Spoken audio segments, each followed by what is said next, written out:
Good morning, ladies and gentlemen. Your Excellencies, ladies and gentlemen, dear friends and colleagues from the entire Mediterranean, Europe and beyond, welcome. Welcome to this high-level online climate change, the rapidly increasing challenge for the Mediterranean.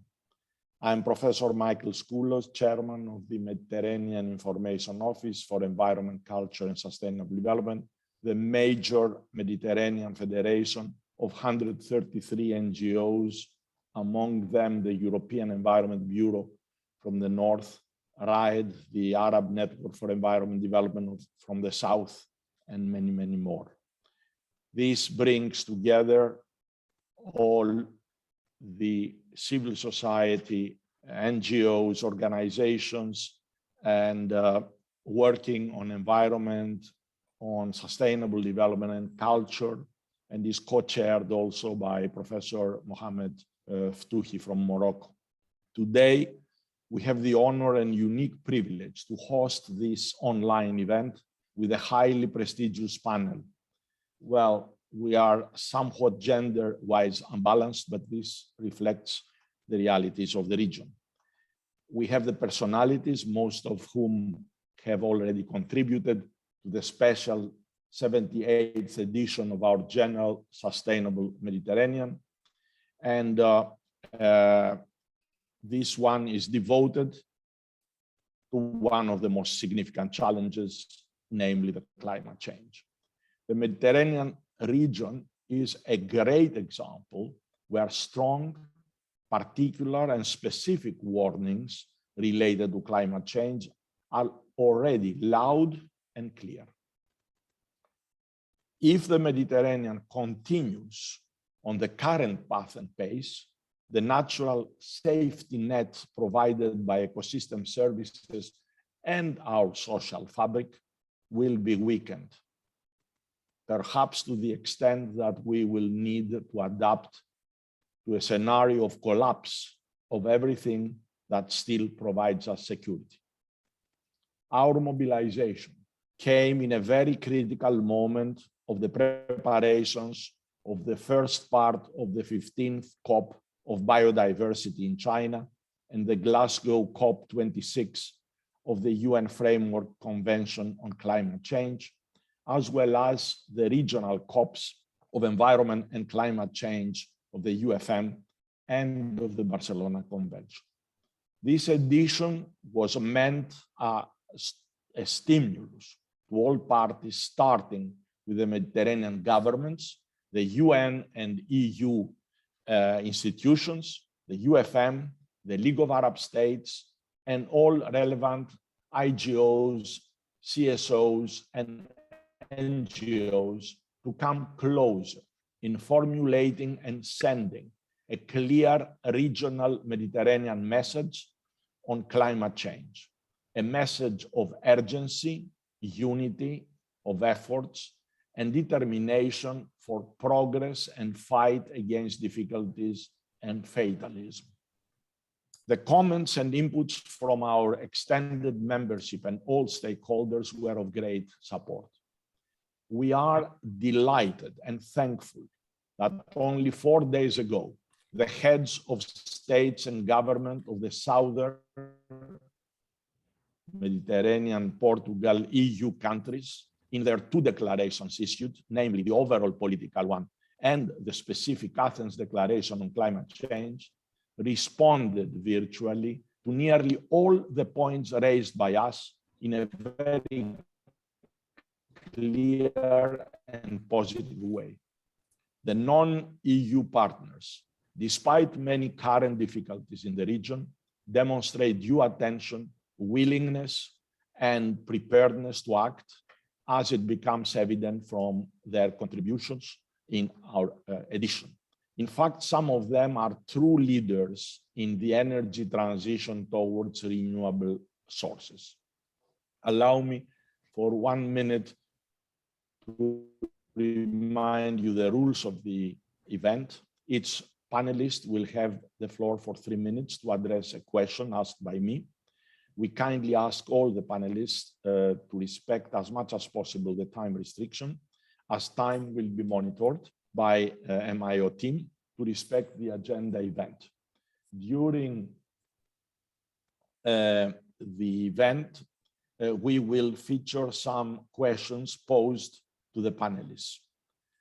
Participants will be able to react once the panelists conclude their interventions through the chat of the platform or the question and answer option, and we kindly invite the panelists to answer such questions through the platform if they wish so. There is interpretation in Arabic, English, and French. I have a notice and apologies for His Excellency Dr. Nabil Masarweh, that Minister Skrekas, who attends a ministerial meeting in Slovenia at the moment, has kindly asked to have the floor first because he intervenes, I understand, in another session. So with great respect, with your permission, allow me to give him the floor. So I would like to welcome all, and I would like to welcome you, Your Excellency, Mr. Kostas Skrekas, Minister of Environment and Energy of Greece, and also to thank you for your support through the Environment Fund on the Green Fund for our activities.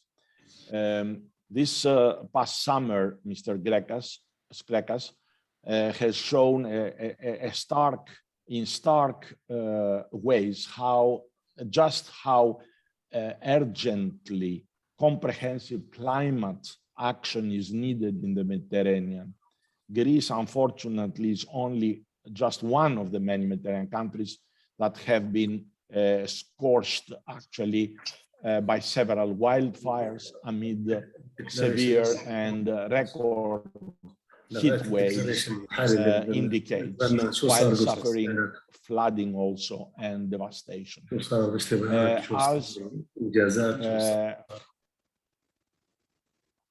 As we need to rethink how we better organize social and economic activities to protect future generations from the effects of the climate change crisis, which, in your opinion, are the most essential developments needed to adapt to changing climate? First of all, Professor Skoulos, let me thank you for the invitation, congratulate you for organizing this event, and also congratulate you for the great work you have done and all your efforts for the protection of the environment and of our planet, and for raising these very critical issues that currently are in the agenda of everyone in the world. So let me say that the climate crisis has now become evident even to the more skepticals, creating global disruptions and concerns. The latest wildfires in Greece, the mega fires in the northern of Europe, the water scarcity and other environmental phenomena, extreme environmental phenomena, are an obvious proof of the climate change and the climate crisis and the consequences of this to our everyday life. Unfortunately, it's devastating implications across the Mediterranean, across the entire world, underline that the green transition is our only option for a sustainable and resilient future. Let me say that the Greek government remains fully focused on climate change mitigation and expands its initiatives in new frontiers. We are currently implementing a massive green transformation of our economy. In the energy sector, we mobilize green investments of more than 44 billion euro by 2030. We are phasing out existing coal units by 2023, apart from one which is going to be converted into a gas power plant in 2025. Effectively, we're transforming Greece to a hub for green energy. Now, in terms of infrastructure and market tools, innovation and reforms, Also, in parallel, we are drafting the climate law, a new climate law, the first in Greece, to stimulate the decarbonization of all sectors.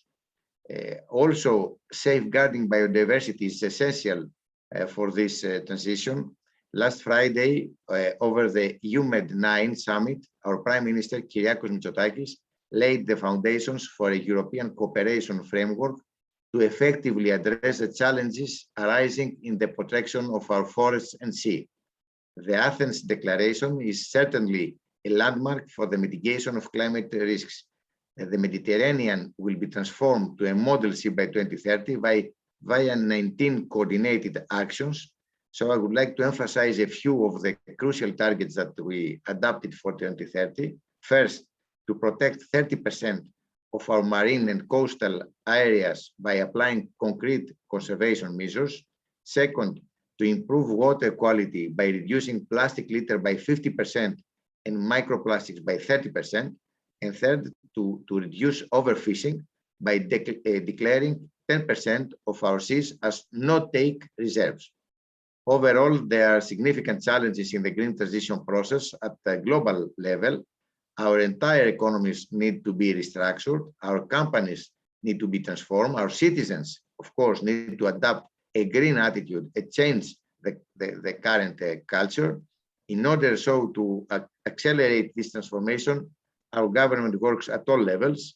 We design policies and we promote regulatory frameworks. We develop financial instruments and we foster regional and global collaborations. We promote new business models, new quality jobs. We are committed also to include all our citizens. No one should be left behind. And this, we shape a future of opportunities and growth, a future of creativity and innovation. Thank you again for the invitation, and I wish all the best to this event. Thank you very much, Mr. Skrekas, and all what you said. Also, in my introduction, I said that the declaration, the Athens Declaration, and the overall declaration, political declaration of the South EU countries, I believe are historical. And thank you, because in this way you responded to all our questions when we first approached you for contribution in sustainable med, and we have also the opportunity to hear from Mr. Aravosis some additional things. Thank you very much. And I move to asking again the understanding, and thank you very much, Your Excellency, Minister Nabil Masharweh. I start by asking actually His Excellency, who is the Minister of Environment of Jordan, co-president of the Union for the Mediterranean, followed then by His Excellency Ambassador Isidro González Afonso, Deputy Secretary General of the Union for the Mediterranean, in charge of water, environment, blue economy. I know also that they have another parallel meeting. So, Your Excellency, Minister, back in 2014, the first UFM ministerial meeting and related declaration on environment and climate change affirmed that coherent and efficient Mediterranean cooperation is necessary to effectively address the major Mediterranean challenges and tackle the root causes of climate change. What results and policy changes would you like to see from the forthcoming Union for the Mediterranean ministerial meeting on environment and climate action to take place in a few days in Cairo?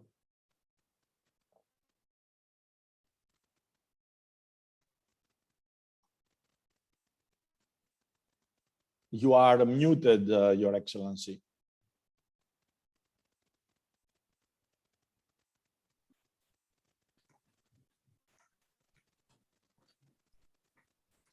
You have to be unmuted, please.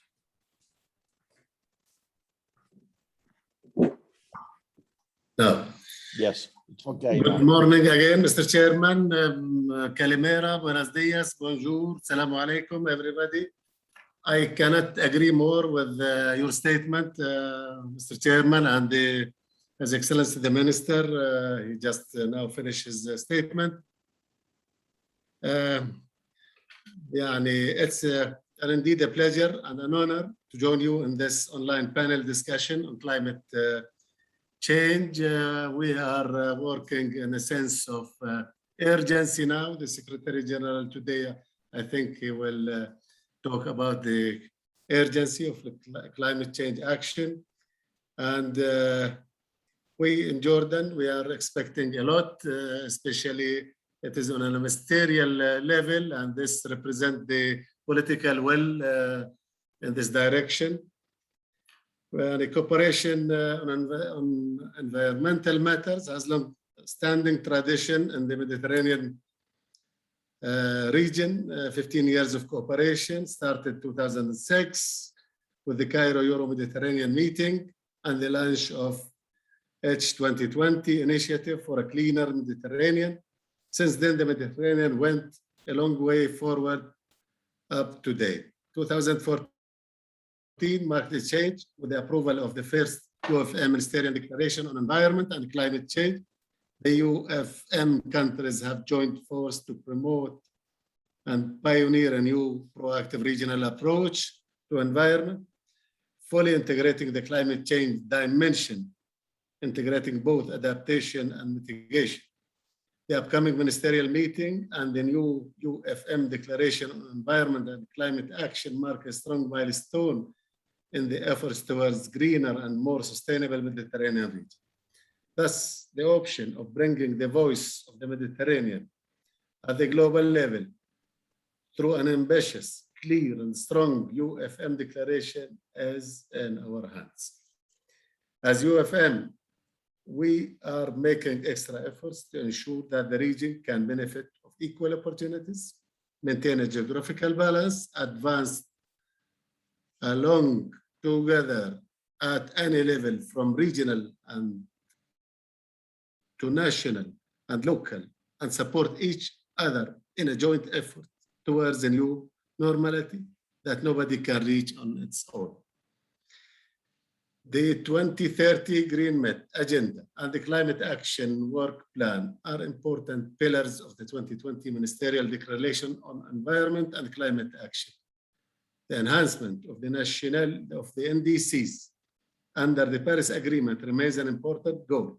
Our effort in that direction should be reinforced on the basis of the potential the NDCs can bring to our countries in terms of development, green growth, and green recovery. As Jordan shares the co-presidency of the UFM with our partners, the European Union, I would like to emphasize the importance of access to climate and environmental related finance for our southern and eastern Mediterranean countries. Our region needs to foster matching between the financial offer and the economic needs in our countries and reinforce the attractiveness of the region. We know it is a great challenge given the whole context, but the UFM makes good progress in that direction.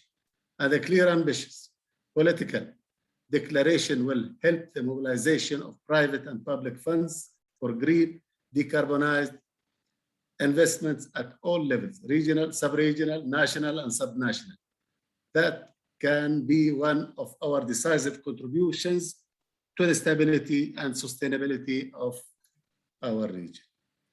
On the other hand, under the agenda of 2030 for a greener Med, we should all work together to achieve the main activities identified by countries and stakeholders that include supporting the transition towards a green, circular, and socially inclusive economy, preventing and reducing pollution on land, air, and sea, as well as protecting, preserving, managing, restoring natural resources in the Mediterranean region and within an integrated ecosystem approach, including terrestrial, marine, and coastal dimensions.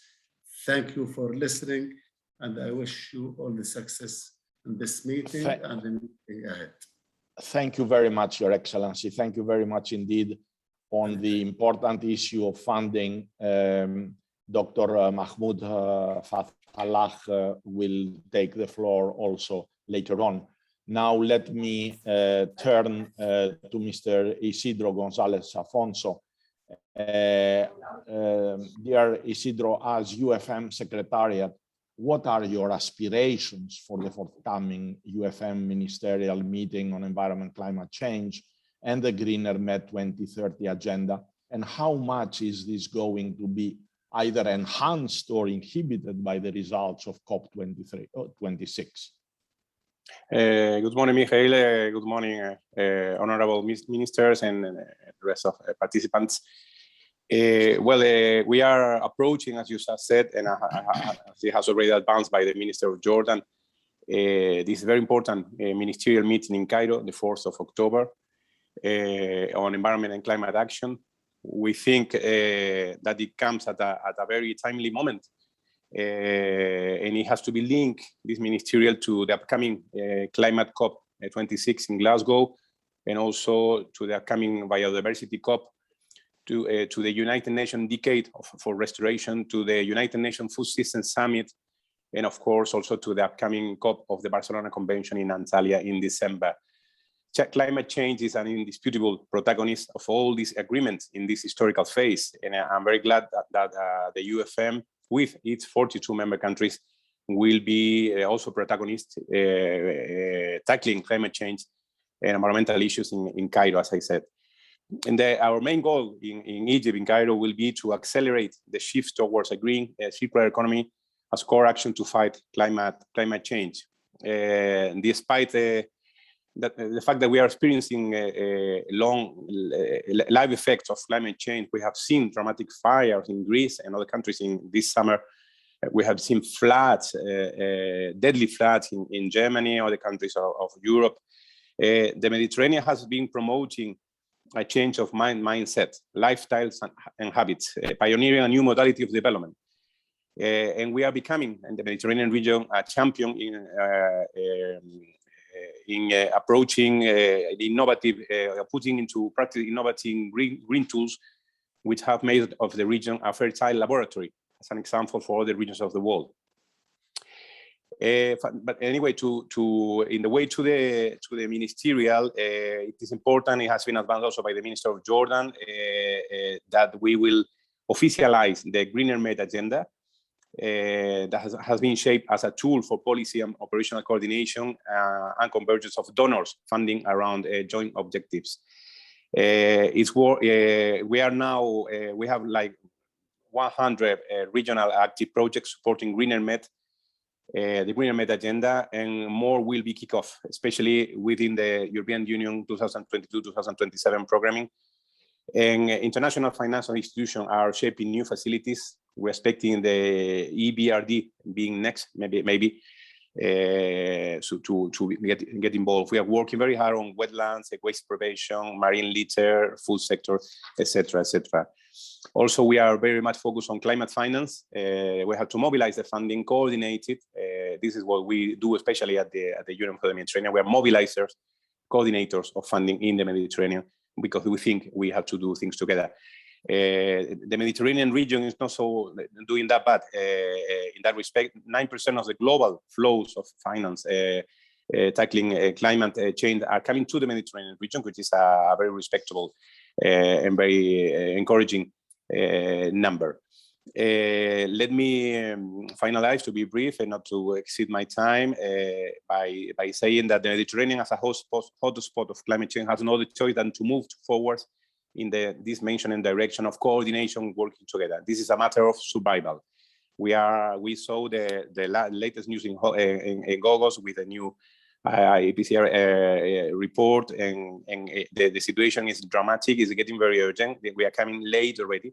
That's why we need to move forward together, and that's why we are waiting for you to see you either in physical presence or online in our ministerial in Cairo, as I said at the beginning, because this has to be a breakthrough event which will make a difference in the Mediterranean region. Thank you, Michael.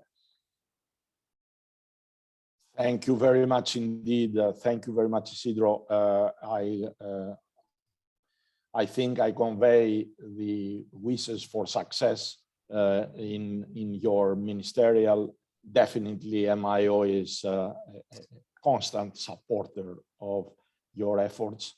And with that, from what you said, both Excellency, the Minister, and you, I understand that you have ahead a program that is not going to be inhibited, whatever the final results of COP26 will be. Of course, we hope for the best from the COP26. Let me turn now to Her Excellency, Dr. Metka Goticek, State Secretary, Ministry of the Environment and Spatial Planning, who is going to address us on behalf of the Slovenian presidency of the EU. Slovenia is hosting at the moment the informal meeting of the Energy Council. And one of the key topics of the Slovenian presidency for 21 is stepping up activities related to low carbon economy and society and continue implementing the ambitious policy on fighting climate change.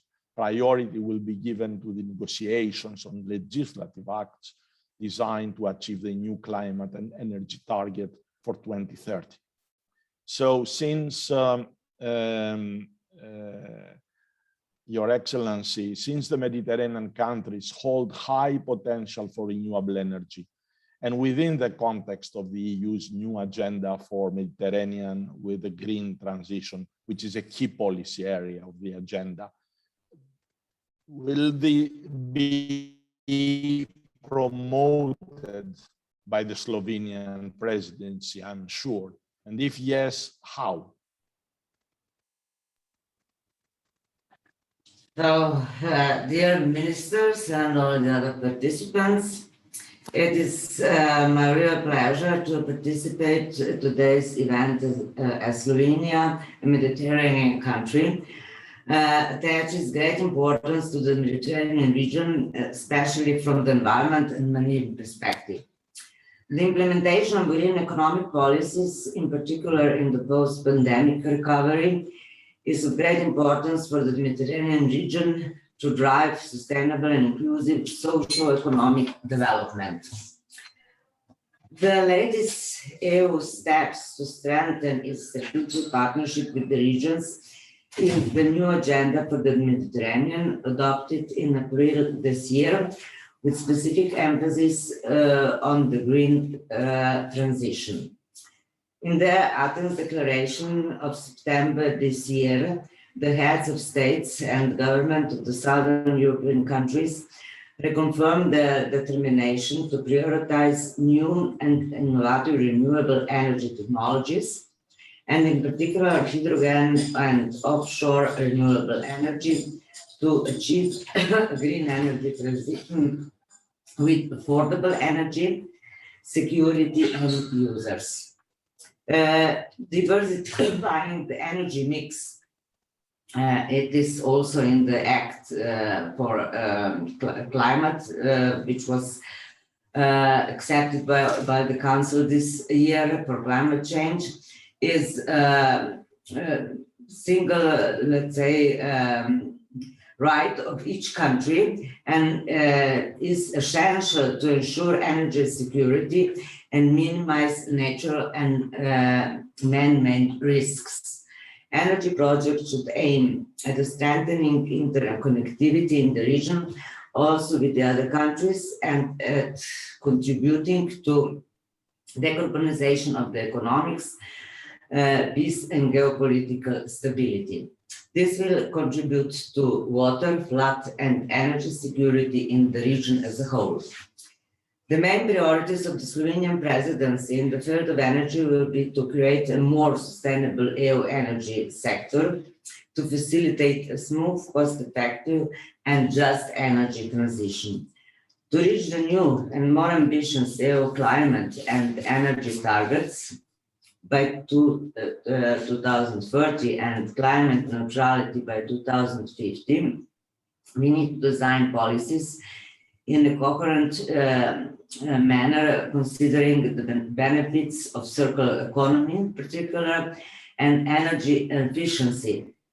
First principle, sector integration and renewable as well as other sustainable low carbon energy sources. Today, Slovenia hosts the Central and Southeastern European energy connectivity. Slovenia is an active member of the Barcelona Convention and presides the Mediterranean Commission for Sustainable Development from June 2021, and integrated management of the coastal and marine environment is essential for efficient adaptation to climate change, which is new pressure to the Mediterranean region as one of the main climate hotspots in the world. In the 2 following days, we are organizing in Ljubljana an informal ministerial meeting with a joint session of both energy and transport ministers dedicated to common challenges of e-mobility, whereas the energy ministers will look into open issues, particularly of the Fit for 55 packages, namely the renewables and energy efficiency directives. Further deployment of renewable energy sources and more efficient use of energy are 2 pillars of the EU path to the decarbonization, of which potential has to be carefully considered and unleashed. Lastly, Slovenia presidency remains committed to promoting new ideas and innovations in the field of energy technology with its Mediterranean neighbors, which is why we are hosting this year's Set Plan conference to be held in Ljubljana in 25th and 26th of November. Thank you very much for your attention and have a good and successful day.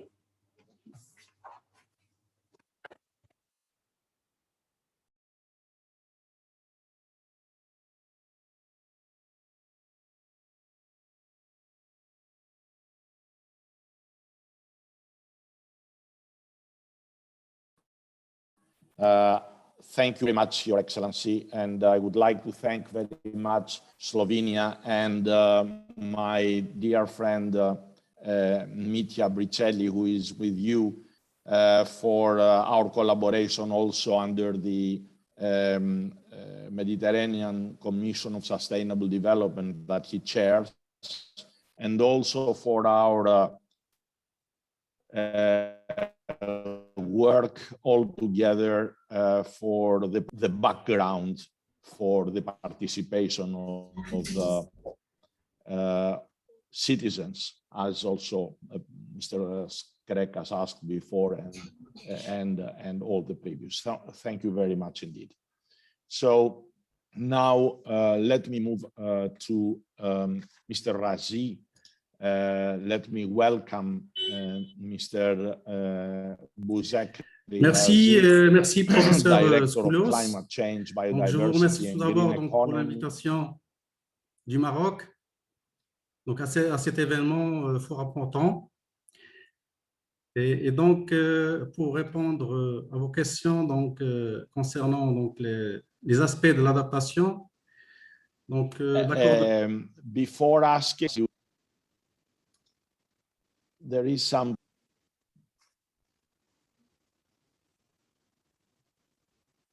C'est bon, vous m'entendez?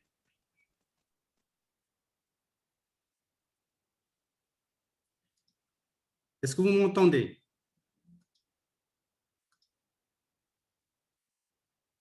Est-ce qu'il y a un problème d'interprétation?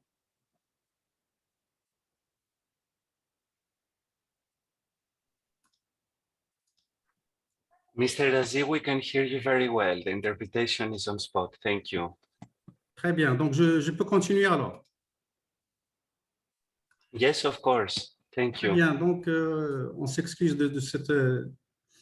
Alors, l'accord de Paris donc, reconnaît que l'adaptation est un problème mondial qui se pose à tous et comprend des dimensions nationales, infranationales, régionales et internationales. et que c'est un élément clé de la riposte mondiale face au changement climatique. Donc, c'est une nécessité incontournable, surtout pour les pays vulnérables. Contrairement à l'atténuation, l'adaptation au changement climatique n'a pas encore eu, malheureusement, la place qu'elle mérite lors des négociations climatiques multilatérales. Des questions demeurent posées, notamment comment rendre les projets d'adaptation attractifs pour les entreprises privées, quelles sont les barrières à lever pour assurer la réalisation de projets d'adaptation et qui supportera le coût de la résilience. Donc, de telles questions se posent. Donc, tout d'abord, l'adaptation au changement climatique est un processus qui est graduel et permanent, mais qui est contraint par l'insuffisance de données et le nombre limité de publications. Donc, en développant la connaissance scientifique dans ce domaine, il sera possible de trouver des solutions appropriées en la matière, ce qui favoriserait l'investissement dans des créneaux liés à l'adaptation et faciliterait le déblocage de ressources financières. Et pour cela, donc, il est opportun de promouvoir l'innovation pour développer des solutions efficaces aux problèmes d'adaptation, ainsi que pour améliorer l'attractivité et l'éligibilité aux lignes de financement existantes. Donc, l'un des créneaux sur lesquels il faut travailler, à mon sens, c'est développer donc les métriques de l'adaptation qui sont nécessaires pour justement mobiliser davantage le financement. Deuxième point, c'est l'implication des pouvoirs publics qui est primordiale. Ils sont appelés à jouer un rôle moteur dans la mise en place des mesures d'adaptation, particulièrement en matière de disponibilité d'informations et de réflexion stratégique sur le sujet de l'adaptation. Le rôle des pouvoirs publics est aussi fondamental pour la mise en place d'un cadre incitatif pour l'investissement privé en termes de dégrèvement fiscal, de simplification des procédures réglementaires et d'accessibilité au financement bancaire. Quant aux opérateurs économiques, ils sont censés mieux connaître aussi donc, les défis que poserait le changement climatique à leur activité et à y réfléchir sur les mécanismes d'adaptation en tenant compte du risque climat dans leur activité. Un autre point concerne donc, la question donc, du rôle des autres acteurs non étatiques, qu'il s'agisse d'autorités locales ou de sociétés civiles. Donc, le rôle des organisations non gouvernementales en matière d'adaptation ne devrait plus se faire de manière compartimentée. Leur réponse est généralement concentrée sur la formation, sur le renforcement des capacités pour accroître la résilience dans le cadre d'une approche participative avec les acteurs publics. Mais ils doivent davantage veiller également au partage de bonnes pratiques et à la mise en œuvre de plateformes au pluriel, de plateformes d'échange de connaissances. Elles assurent aussi une veille sur les politiques et les projets d'adaptation du local à l'international. Et comme ça, donc, comme elles prennent part aux négociations sur le climat et influencent l'intégration de la dimension adaptation dans les plans de développement locaux.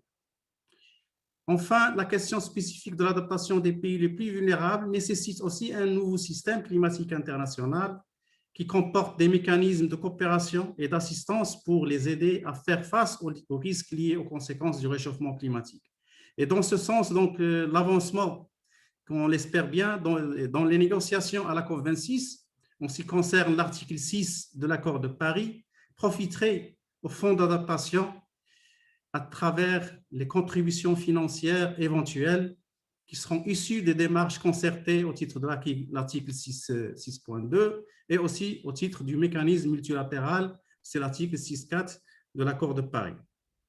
Donc, pour finir, je voudrais partager avec vous donc, l'information concernant donc, le développement récent donc, par le Maroc du plan national stratégique d'adaptation qui est scindé en 5 axes et objectifs stratégiques, structurant ainsi les priorités de notre pays en matière d'adaptation et qui sont déclinés en 25 orientations stratégiques et 138 mesures prioritaires qui sont donc réparties selon des piliers de gouvernance, le pilier de l'information, la connaissance climatique, le pilier de l'évaluation, de la prévention et de la réduction des vulnérabilités et des risques climatiques.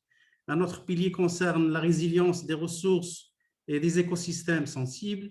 Et un dernier pilier qui concerne la résilience des secteurs de production. Donc, le plan national d'adaptation du Maroc, il trouve aussi son ancrage dans la stratégie nationale du développement durable, en se basant donc sur une série de stratégies et programmes dont je ne peux pas citer toutes les stratégies, mais je citerai le programme national d'approvisionnement en eau potable et d'irrigation pour la période 2020-2027, qui est donc basé sur des piliers comme le développement de l'offre en eau, la gestion de la demande et l'économie et valorisation de l'eau, la réutilisation des eaux usées et aussi donc le renforcement de l'approvisionnement en eau potable en milieu rural. Il y a aussi la stratégie agricole Génération Green 2020-2030 qui se base sur deux principes fondamentaux qui sont la priorisation de l'élément humain et la poursuite de la dynamique de développement d'une agriculture durable et résiliente au changement climatique. Il y a aussi la stratégie forêt du Maroc 2020-2030 qui ambitionne d'infléchir la problématique de dégradation et d'établir un équilibre entre conservation et développement de la forêt et de ses ressources. Donc, en plus de ces stratégies sectorielles, le Maroc aussi s'est doté d'une stratégie nationale de gestion des risques de catastrophes naturelles à l'horizon 2030 qui s'inscrit dans la démarche dictée par le cadre d'action de Sunday et pour la réduction des risques de catastrophes et qui repose aussi donc sur 5 axes majeurs qui sont le renforcement de la gouvernance de gestion des risques naturels, l'amélioration de la connaissance et de l'évaluation de ces risques. Donc, vous voyez, donc on revient toujours à cet aspect-là donc de la connaissance qui est très important, aussi bien pour les projets et des actions d'adaptation que pour aussi donc la gestion des risques naturels. Il y a aussi donc l'axe concernant la mise en place des instruments de prévention des risques et du développement de la résilience. Il y a aussi donc la préparation au relèvement et à la reconstruction après les catastrophes. Et un dernier axe qui concerne la promotion de la recherche scientifique, la coopération internationale et le renforcement des capacités en matière de gestion des risques. Et donc, je terminerai par ces mots-là. Donc, et j'espère, au travers de cette présentation, donc, vous avez exposé donc, les grandes lignes de la stratégie d'adaptation au Maroc et aussi donc, les besoins et les prérequis pour justement développer des actions d'adaptation. Et merci beaucoup.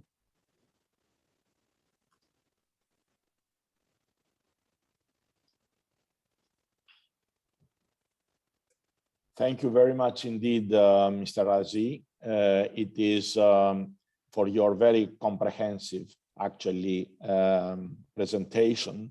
I know your personal also commitment all these years, and Morocco is currently Africa's leader in terms of efforts to combat effects of climate change. Thank you very much. And I think now we have concluded the first round. I have the first question to the panelists now by Mrs.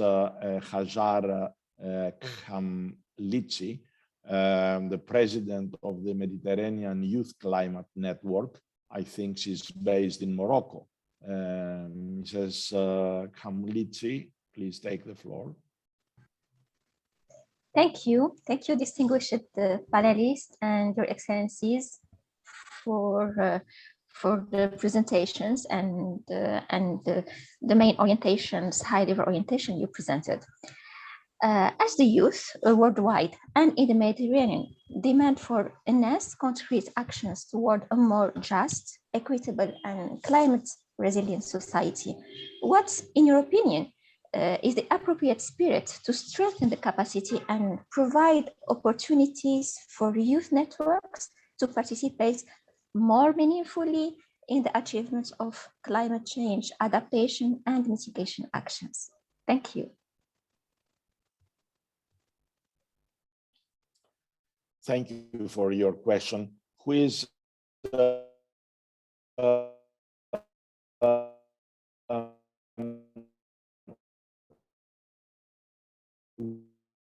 willing to take to answer this?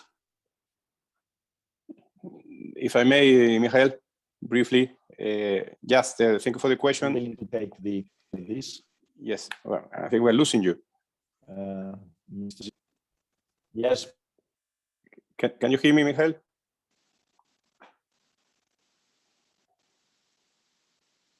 Can you hear me? Yes, we can hear you, Mr. Okay, Gonzalez. okay, I continue.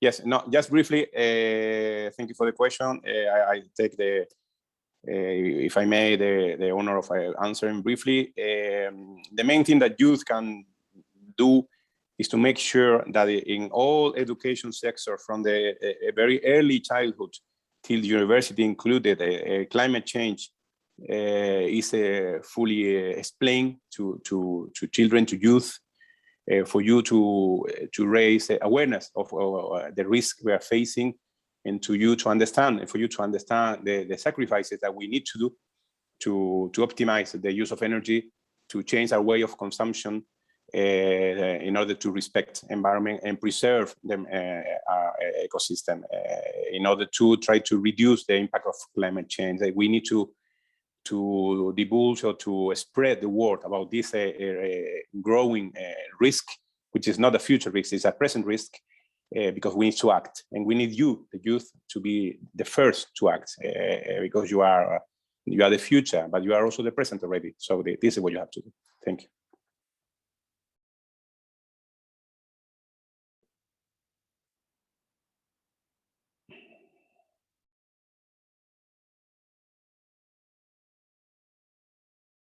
I have some problems with my connection, but definitely, thank you very much, Isidro. I don't know if someone else wants to take the floor, but one of the key elements we need is also the understanding and provisions of all governments to find ways to allow the young generation that in many parts of the Mediterranean is now the majority, to take their responsibilities and express their views in decision-making in these areas. So thank you very much. And I know that both the institutions and the countries, the regional institutions like the Union for the Mediterranean, the Barcelona Convention, and the countries have this in mind. And we are doing our best to enhance these mechanisms. Now we move into the second round of interventions. And actually, I would like to remind everybody that Cyprus has launched a very ambitious regional approach to address the climate change challenges in the Eastern Mediterranean and the Middle East, a geopolitically very difficult, actually, region, the so-called Cyprus Initiative. This initiative involves many countries of the region, namely Cyprus extends beyond the Mediterranean, Cyprus, Egypt, Greece, Iran, Iraq, Israel, Jordan, Kuwait, Lebanon, Oman, Palestine, Qatar, Saudi Arabia, Syria, Turkey, the United Arab Emirates. So I congratulated Cyprus, and I asked His Excellency Professor Kostas Kadis, Minister of Agriculture, Rural Development and Environment of Cyprus, how they have managed to bring together all these countries in this fight against climate change, and what are the next steps and prospects of this cooperation. Mr. Kadis was not able to respond live, but he provided me his recorded reply to my answer, so allow me to show this video.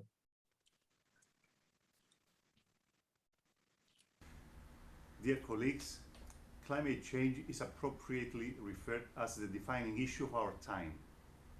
It is a race that we can still win if we act with urgency in raising the level of our ambition and accelerate the implementation of the Paris Agreement. The Eastern Mediterranean and Middle East has been classified by many studies as one of the global hotspots due to its vulnerability to the impacts of climate change. Our countries are already witnessing the serious adverse effects of climate change. We experience more intensive heat waves, increased water scarcity, and more frequent extreme weather patterns and events. As a result of these phenomena, the livelihoods of our citizens are under unprecedented threat. All the countries of the region have expressed their concern about the impacts of climate change on the region, but also their willingness to comply with the Paris Agreement.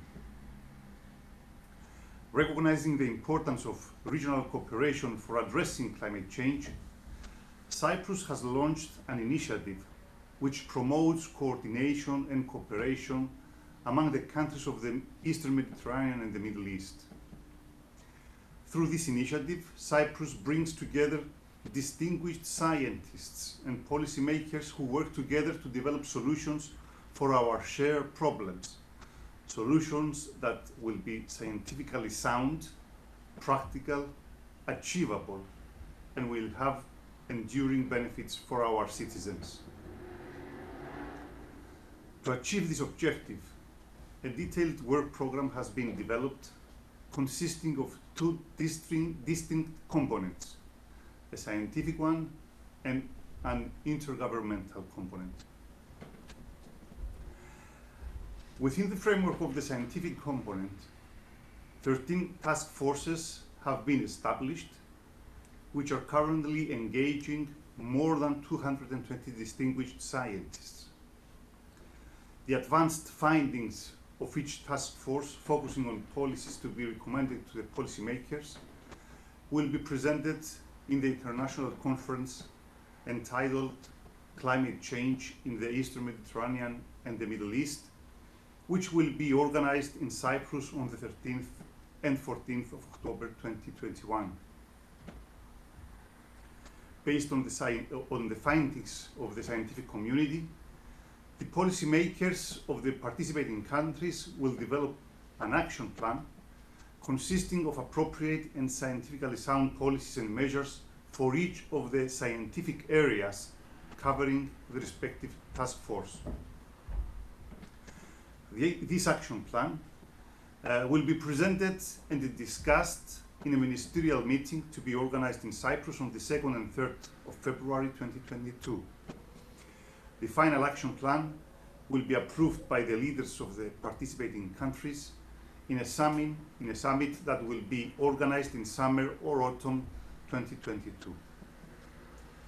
This regional action plan will be a dynamic, high-level strategic planning document and will describe regional climate policy taking into account the specificities and challenges of our region.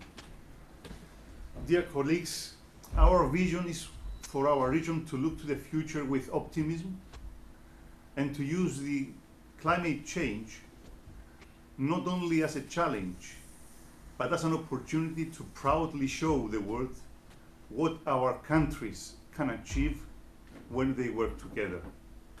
Thank you.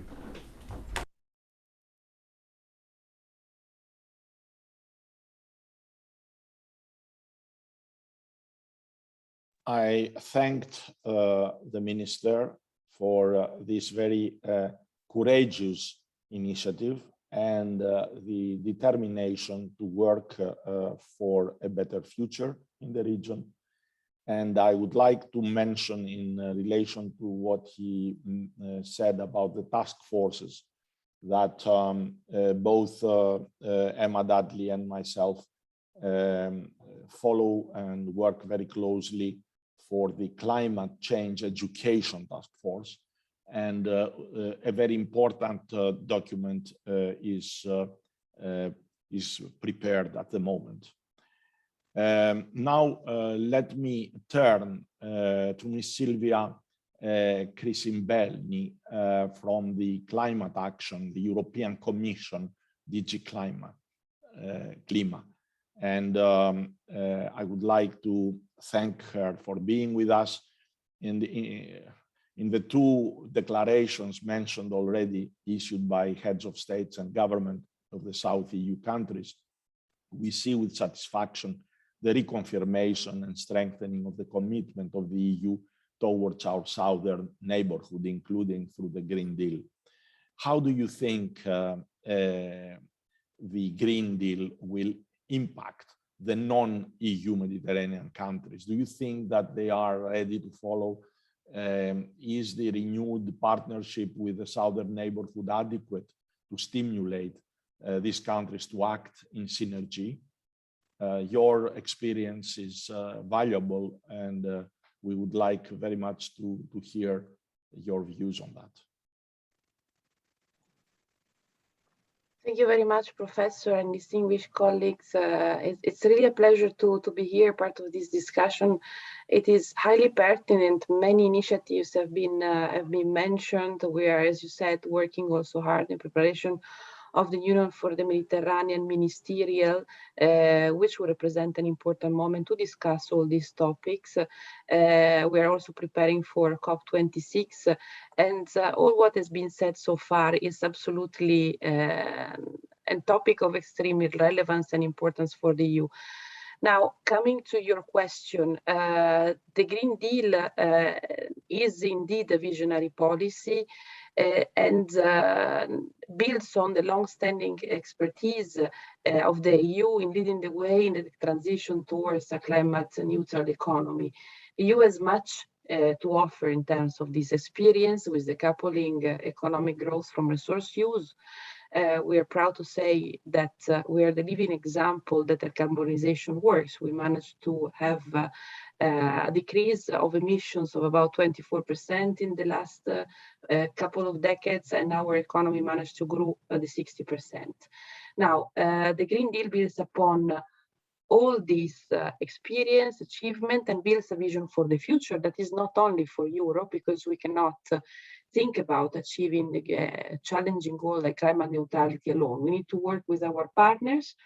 It is essential their engagement, but it's also essential to accompany them, because indeed the question whether they are ready or not is absolutely important to address and to start working from now to make the best out of the opportunities that the green transition can offer for everyone, especially in our neighborhood.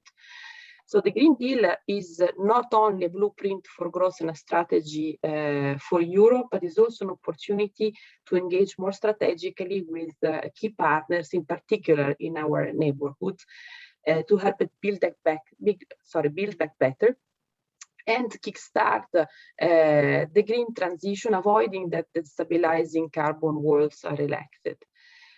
But obviously, as with many transitions, the coming changes might be frightening and exciting at the same time. So it is clear that efforts are necessary at the regulatory level to reshape key national strategies, promoting new consumer behaviors. We are here before talking about education and awareness. This is essential to achieve the ambitious result that we all have in the back of our mind, developing capacity, raising awareness, and implementing best practices, but also achieving an effective regional cooperation. And here again, the importance of the work that we are doing in the context of the Union for the Mediterranean, among other fora.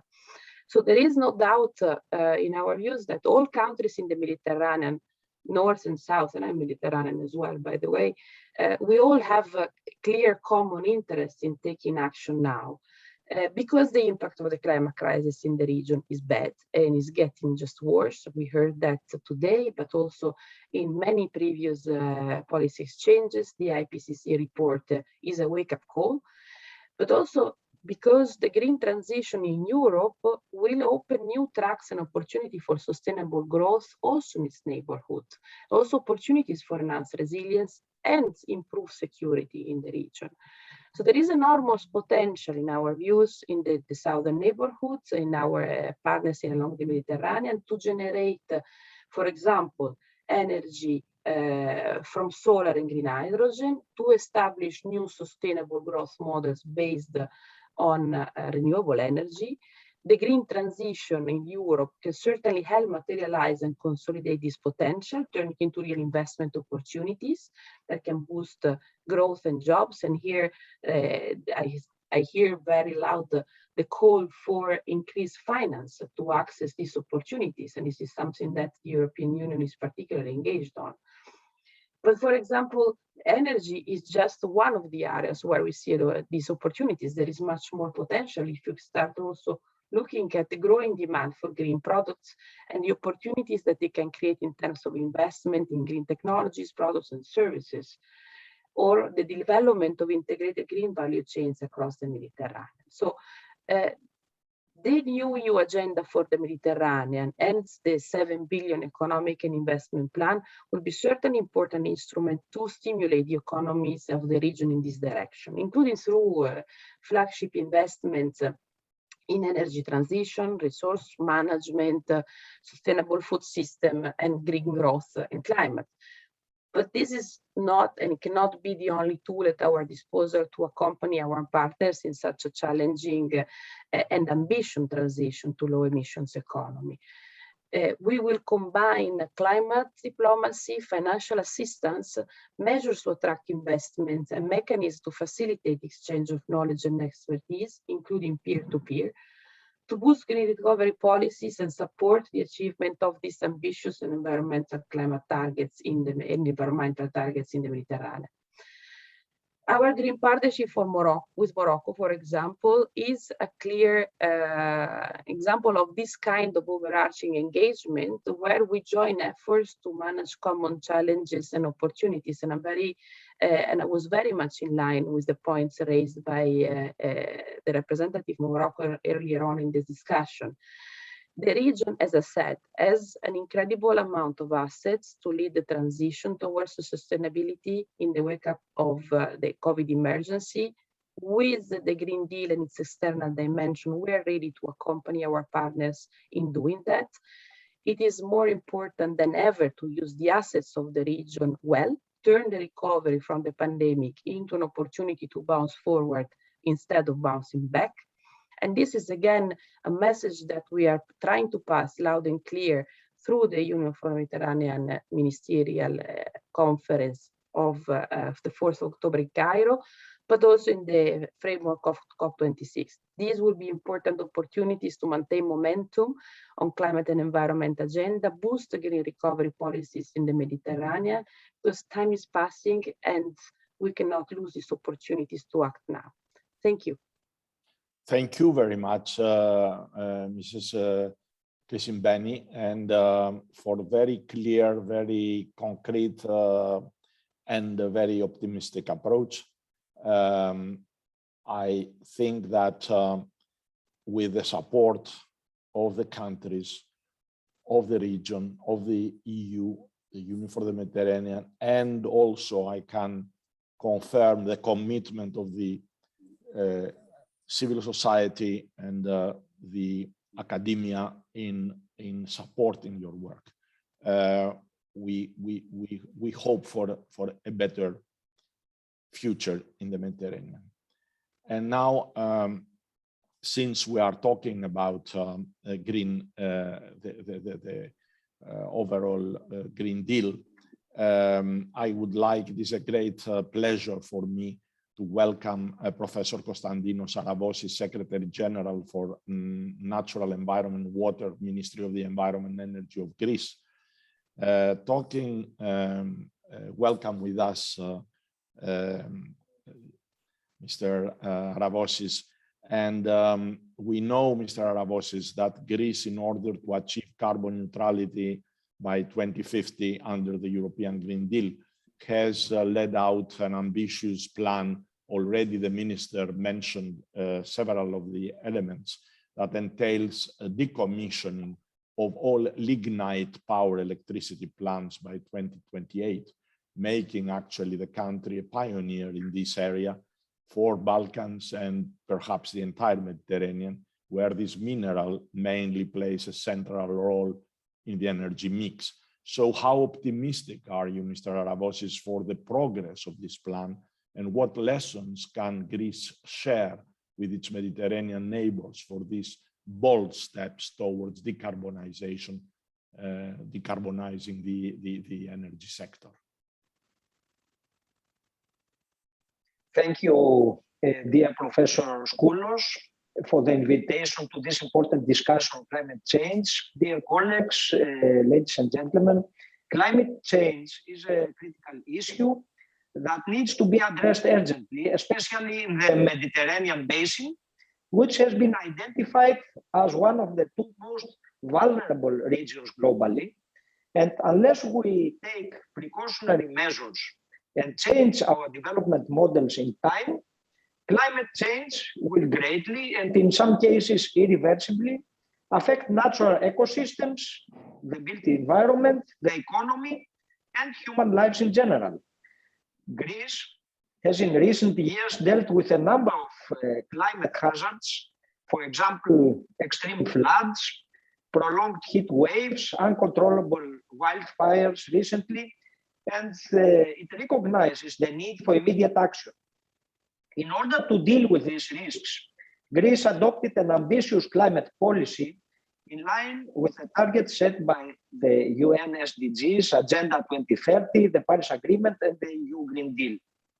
In this context, by the end of 2019, Greece revised the National Energy and Climate Plan in order to achieve carbon neutrality by 2050.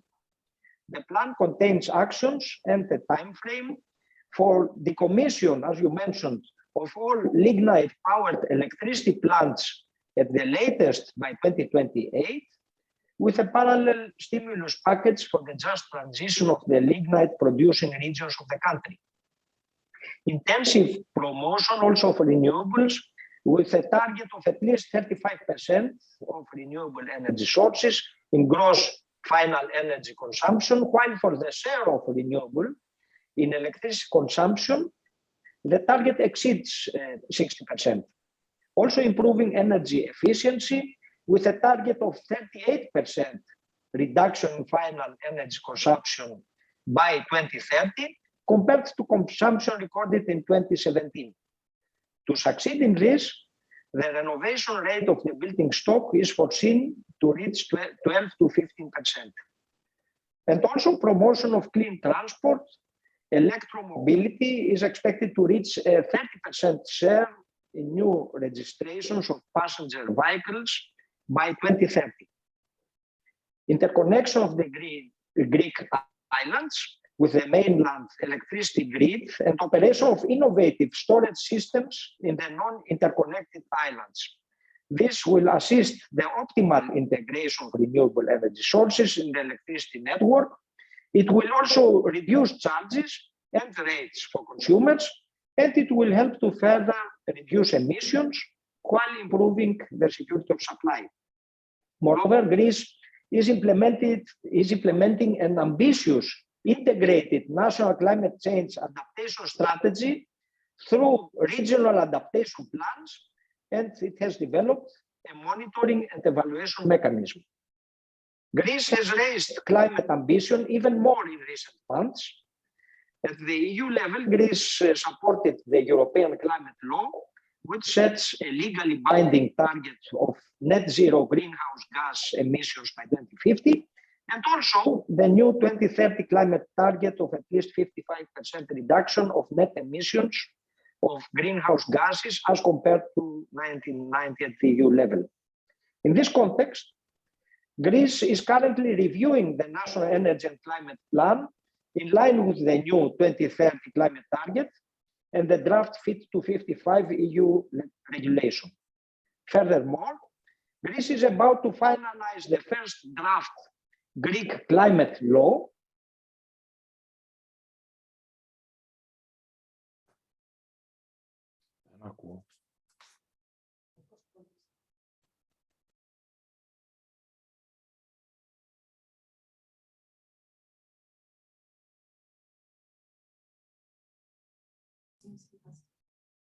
There is some technical problem at the moment. The end of this month and start an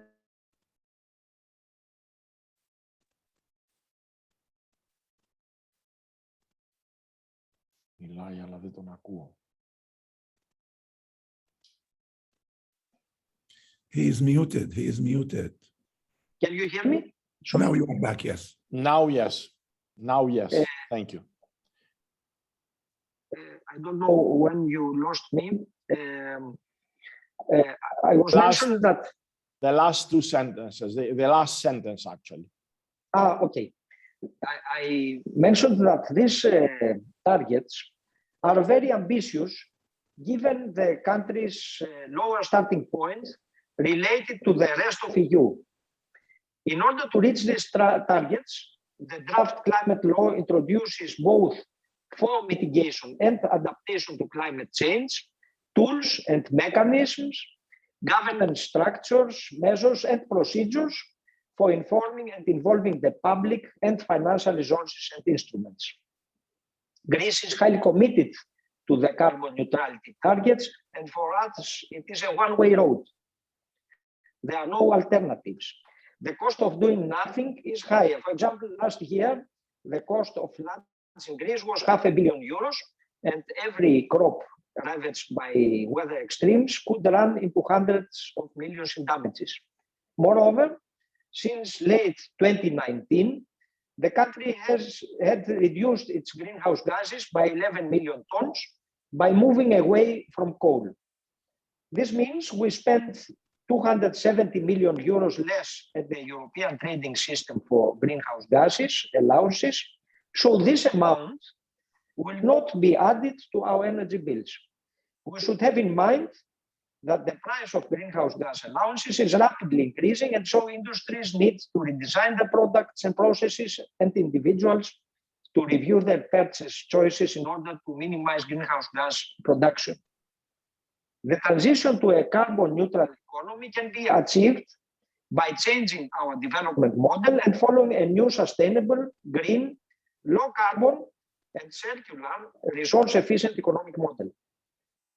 A good example would be the recent Greek Eco Islands initiative, which aims to promote an integrated green transformation of small islands, including areas such as renewable energy use, energy efficiency, sustainable waste and water management, zero mobility pollution, and the greening of tourism. The climate change issues internationally, but especially in our region, the Mediterranean, are becoming irreversible.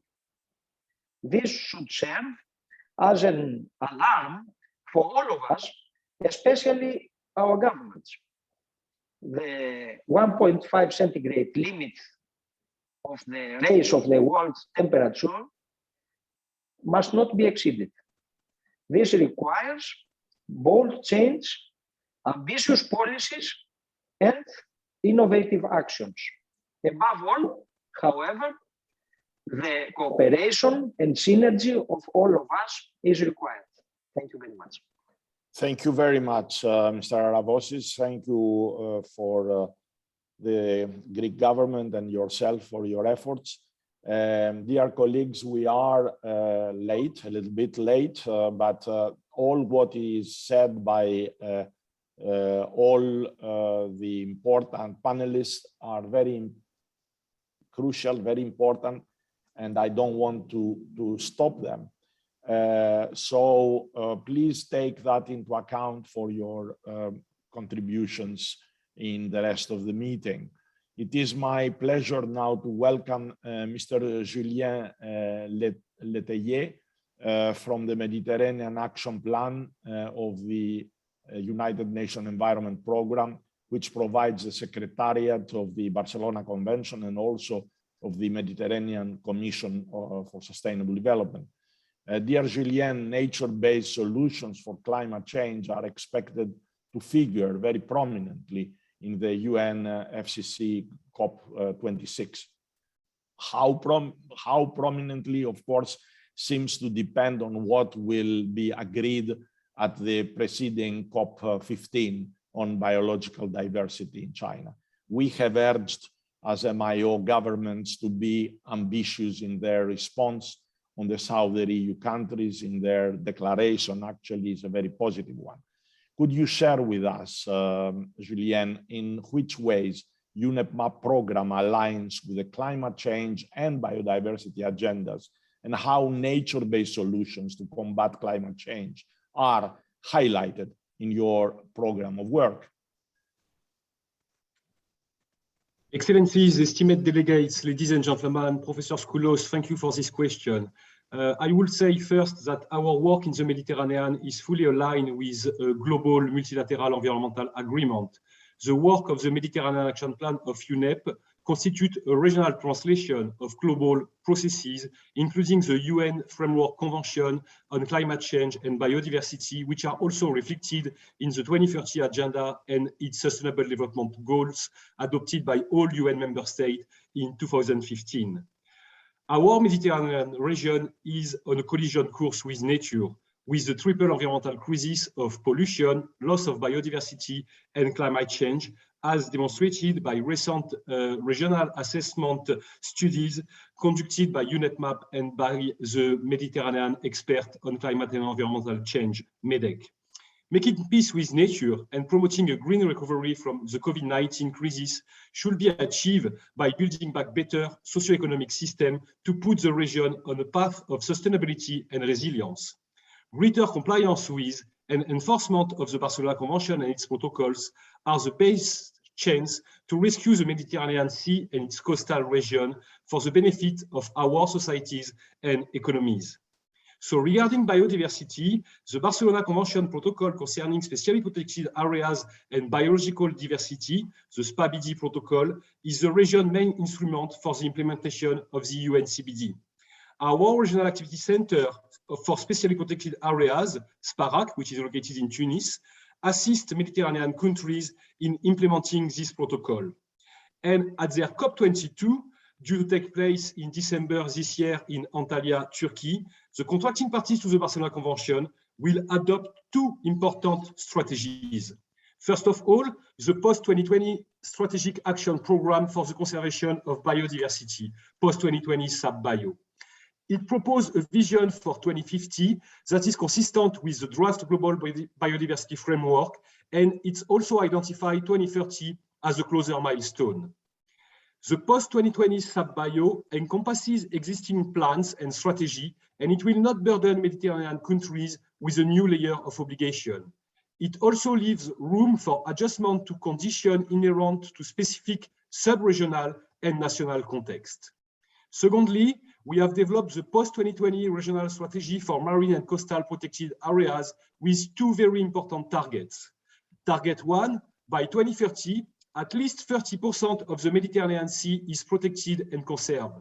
Target 2, by 2030, the number and coverage of marine and coastal protected areas with an onset protection level is increased.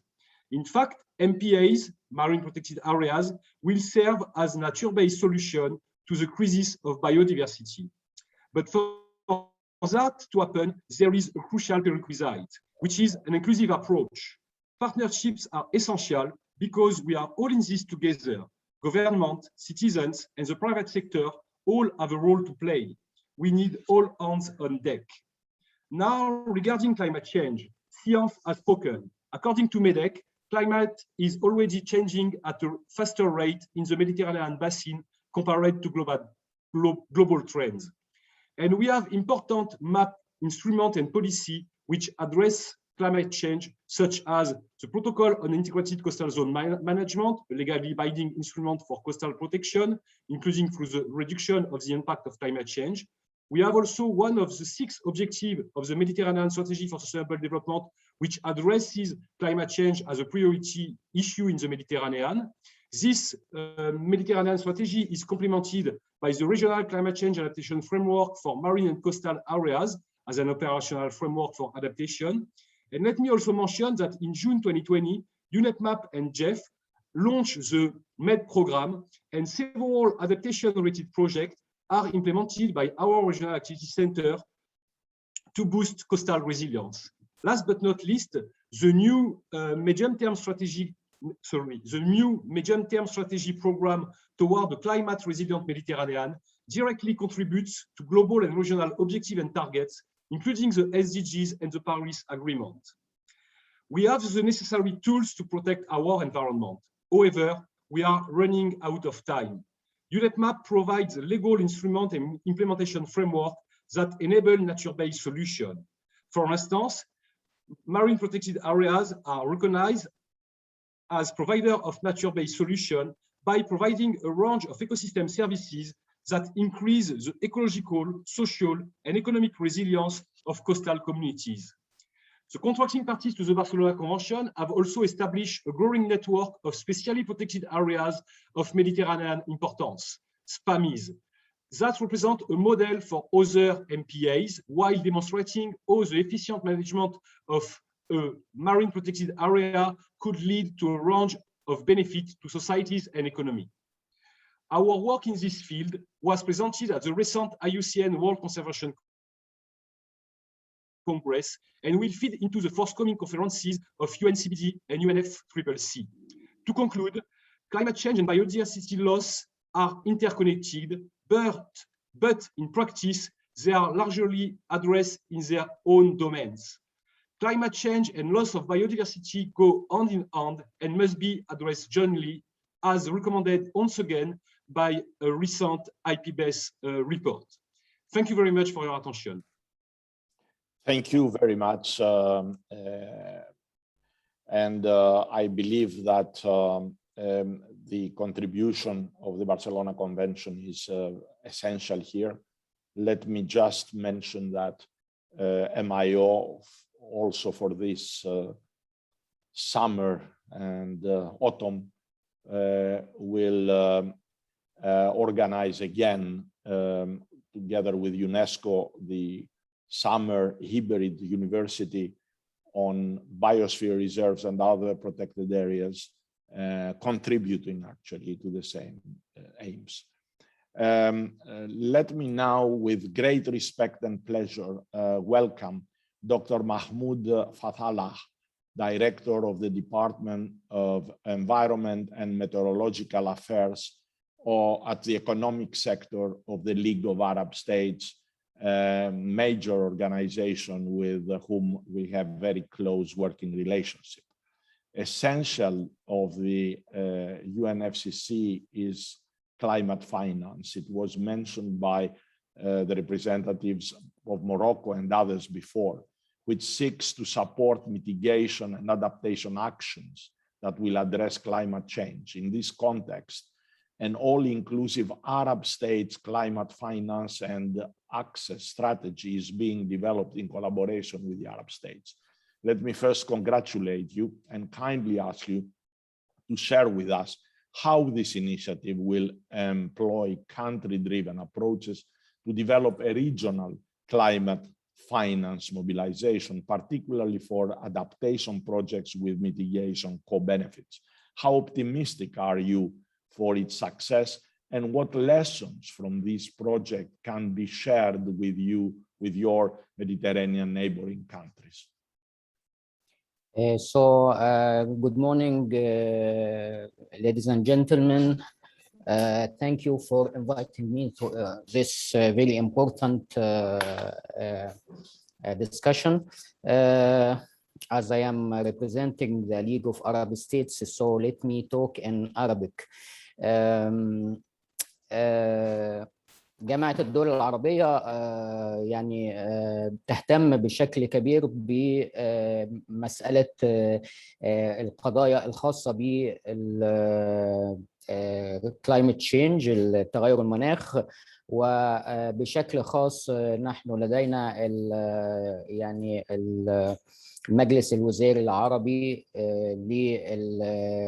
يعني الشؤون البيئة، اللي سوف يعقد اجتماعه لهذا العام حضوريا في 14 أكتوبر القادم. واحدة من أهم الموضوعات اللي بيناقشها المجلس هي موضوع تغير المناخ، وأيضا موضوع تمويل المناخ. الحقيقة أنه تمويل المناخ بيعاني من مشكلة كبيرة بالنسبة للدول النامية ومن بينها الدول العربية، لأن الدول العربية يعني الوصول إلى تمويل المناخ يعني يأخذ إجراءات طويلة وصعبة، وحصة الدول النامية في تمويل المناخ محدودة جدا بالنسبة للمتاح في الصناديق والمؤسسات الدولية. بالنسبة للدول العربية يعني بدعم من الأمانة الفنية للاتفاقية الإطارية لتغير المناخ، يعني قمنا بإعداد يعني تصور لاحتياجات التمويل الخاصة للدول العربية، تصور إقليمي. هذا التصور الإقليمي يأخذ في الاعتبار الخصوصية للدول العربية بشكل خاص الدول الأقل نمواً. من أعضاء الجامعة العربية يوجد مجموعة من الدول الأقل نمواً اللي هي بتكون بحاجة خاصة وماسة للتمويل. التمويل بالنسبة للمنطقة العربية بيركز بشكل كبير على تمويل التكيف، مشاريع التكيف مع تغير المناخ، وبشكل أكبر من تلك المخصصة إلى التخفيف من تغير المناخ. طبعا لدينا تصور، وهناك قطاعات هامة بالنسبة للدول العربية في هذا الموضوع، منها موضوع الموارد المائية والمشاكل اللي ممكن يعني تتعرض لها نتيجة تغير المناخ، وهذا القطاع بحاجة إلى تمويل كبير. وأيضا رصدنا احتياجات الدول العربية قطاعيا بالنسبة لتغير المناخ، وأيضا هناك الاحتياجات الخاصة بالزراعة، لأن الزراعة من أكثر القطاعات اللي تتضرر في تغير المناخ والتصحر، وبالتالي هناك احتياجات تمويل كبيرة محددة على حسب القطاع وعلى حسب الدول. طبعا كان هناك تحدي انه يكون هناك رؤية عربية لتمويل المناخ شاملة، بحكم انه هناك تنوع كبير في هياكل الاقتصادية للدول العربية، منها دول تعتمد على الموارد البترولية، ودول أخرى مستوردة للبترول، ودول أخرى أقل نمواً. ولكن تشترك جميع الدول العربية في الاحتياجات الخاصة بتمويل المناخ خاصة تلك المخصصة لمشروعات التكيف. مشروعات التكيف تحتاج إلى تمويل ضخم يفوق قدرات الموازنات المرصودة في بعض الدول، وبالتالي بيكون هناك حاجة إلى التكامل مع الشركاء الدوليين والشركاء الإقليميين، وبتسهم الصناديق العربية والإقليمية في هذا المشروع.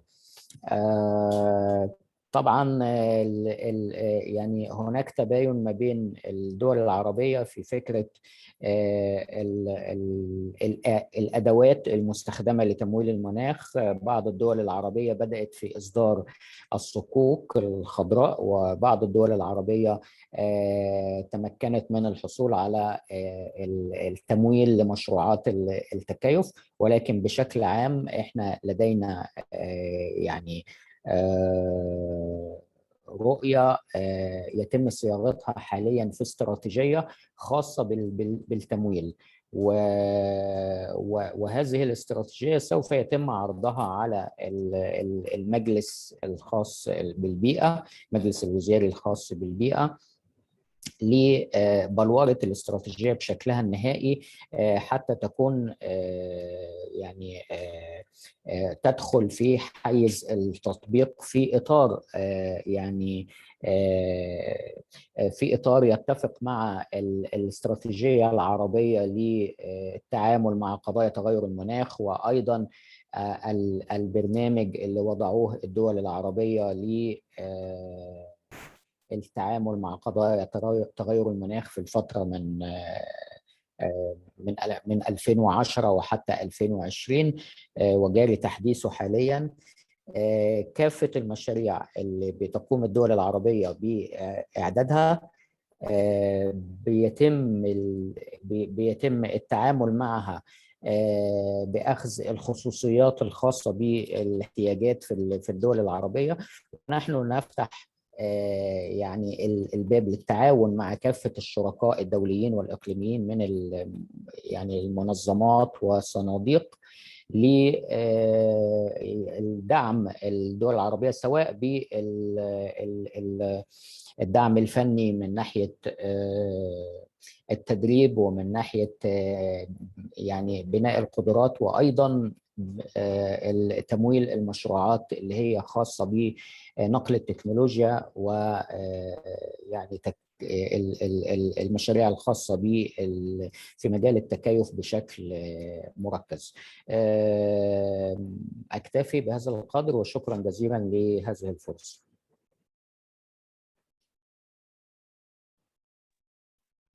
Thank you very much indeed. Thank you for your efforts, and we you success in your efforts. I have the second question coming from Dr. Bruma, Deputy Regional Coordination. Anthi, you have the floor. Go ahead.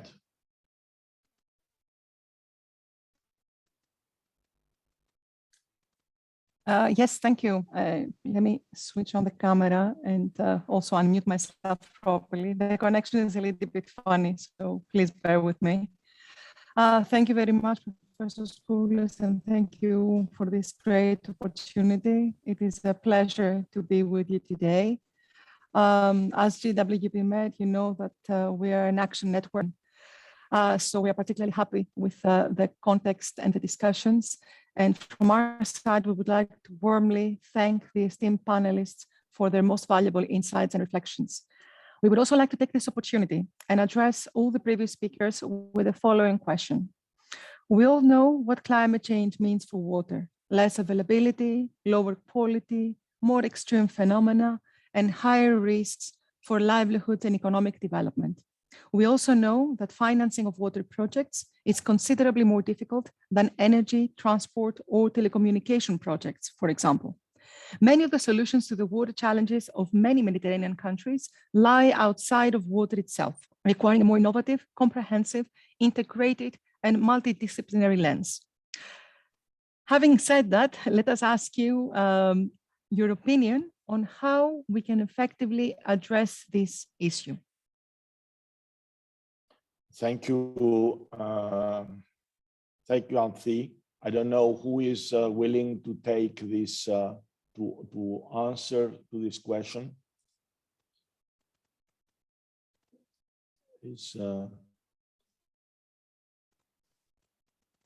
Let me see, because I don't see in the gallery. Is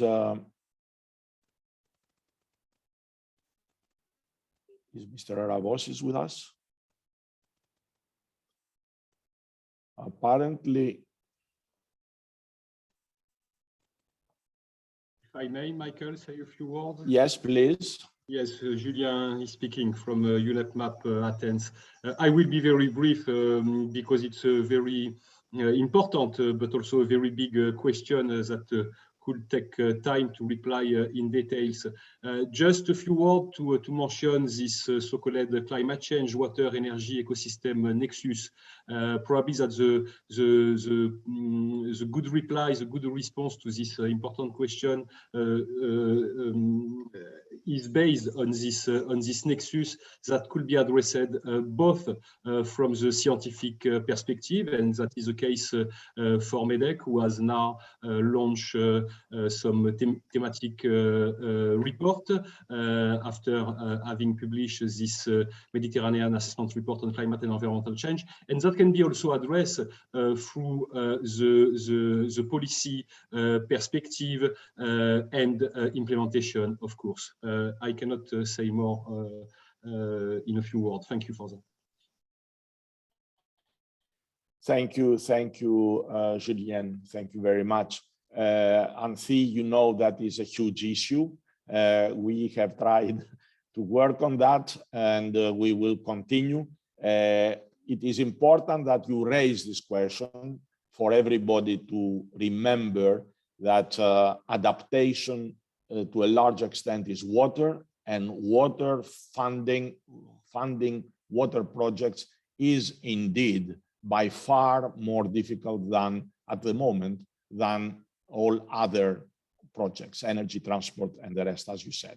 Let me move to the third part. We are already very late, and I apologize, but whatever is said is so important. With the chair of the Committee of Energy, Environment and Water of the Parliamentary Assembly of the Union for the Mediterranean, Mr. Bruno Coimbra, member of the Portuguese Parliament. Your election, Mr. Coimbra, as chair of the Committee of Energy, Environment and Water of the Parliamentary Assembly took place during unprecedented difficult circumstances in regard to the COVID-19 pandemic. Within the framework of your work and as an elected representative of the citizens, do you consider that climate change issues are incorporated into post-COVID-19 recovery strategies for more just, resilient and climate neutral economies? And what more might be needed? And also, I would like all efforts till now. Thank you for the invitation and for your question, Professor Skolos. This pandemic has only accentuated the need to create a healthier and safer environment for all, because although we are experiencing an economic, social, and health crisis caused by the new coronavirus, the climate crisis has not disappeared. In the post-COVID-19 economic recovery, resilience needs to be embedded in strategies, enabled in plans, and financed in programs geared towards sustainable and inclusive development.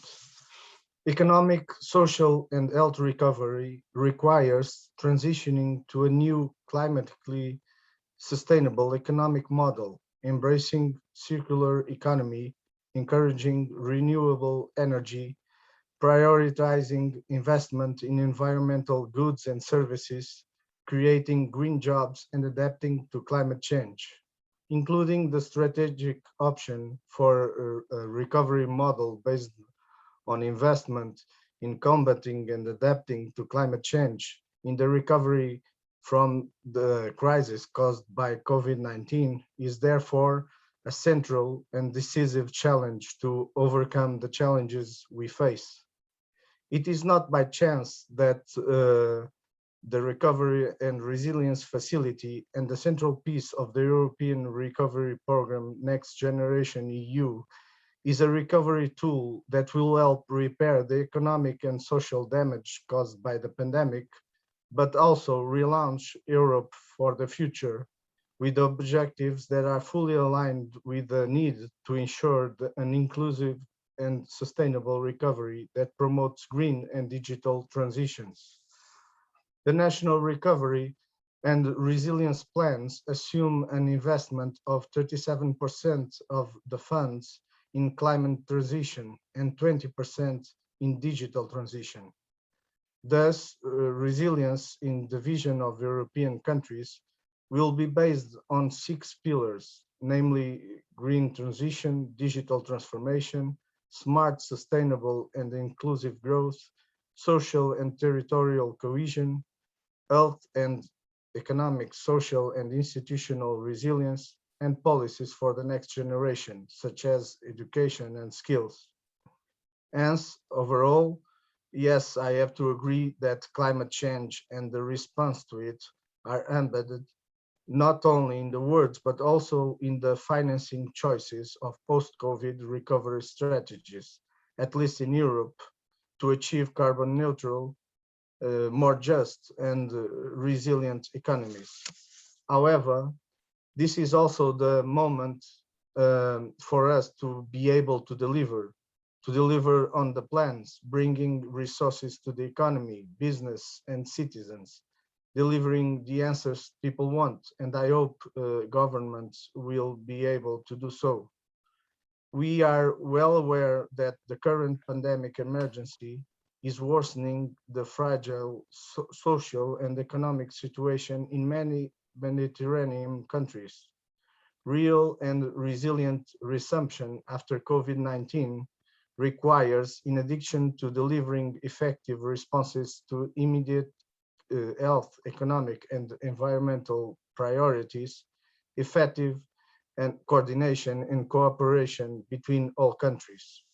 In this perspective, as difficult as the current circumstances are, in the Committee of Energy, Environment and Water of the Parliamentary Assembly of the Union for the Mediterranean, we are committed to giving a boost to the parliamentary dimension of climate change mitigation action in the Mediterranean, focusing in particular on topics that the committee has elected for this mandate: climate change, renewable energy, and energy transition.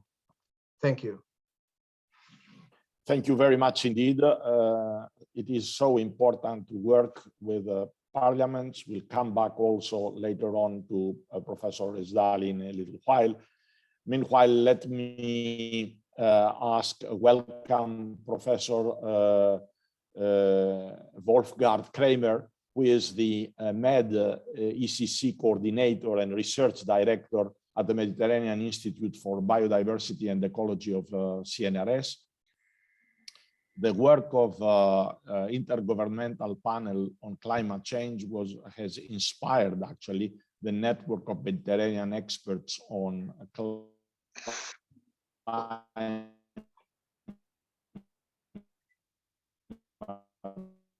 and environment change. We assessment report. One of the main messages of the IPCC report, the stark reality check, as they say, is that we may have a continued, usually occurred once a year, perhaps eventually every year. In your professional opinion,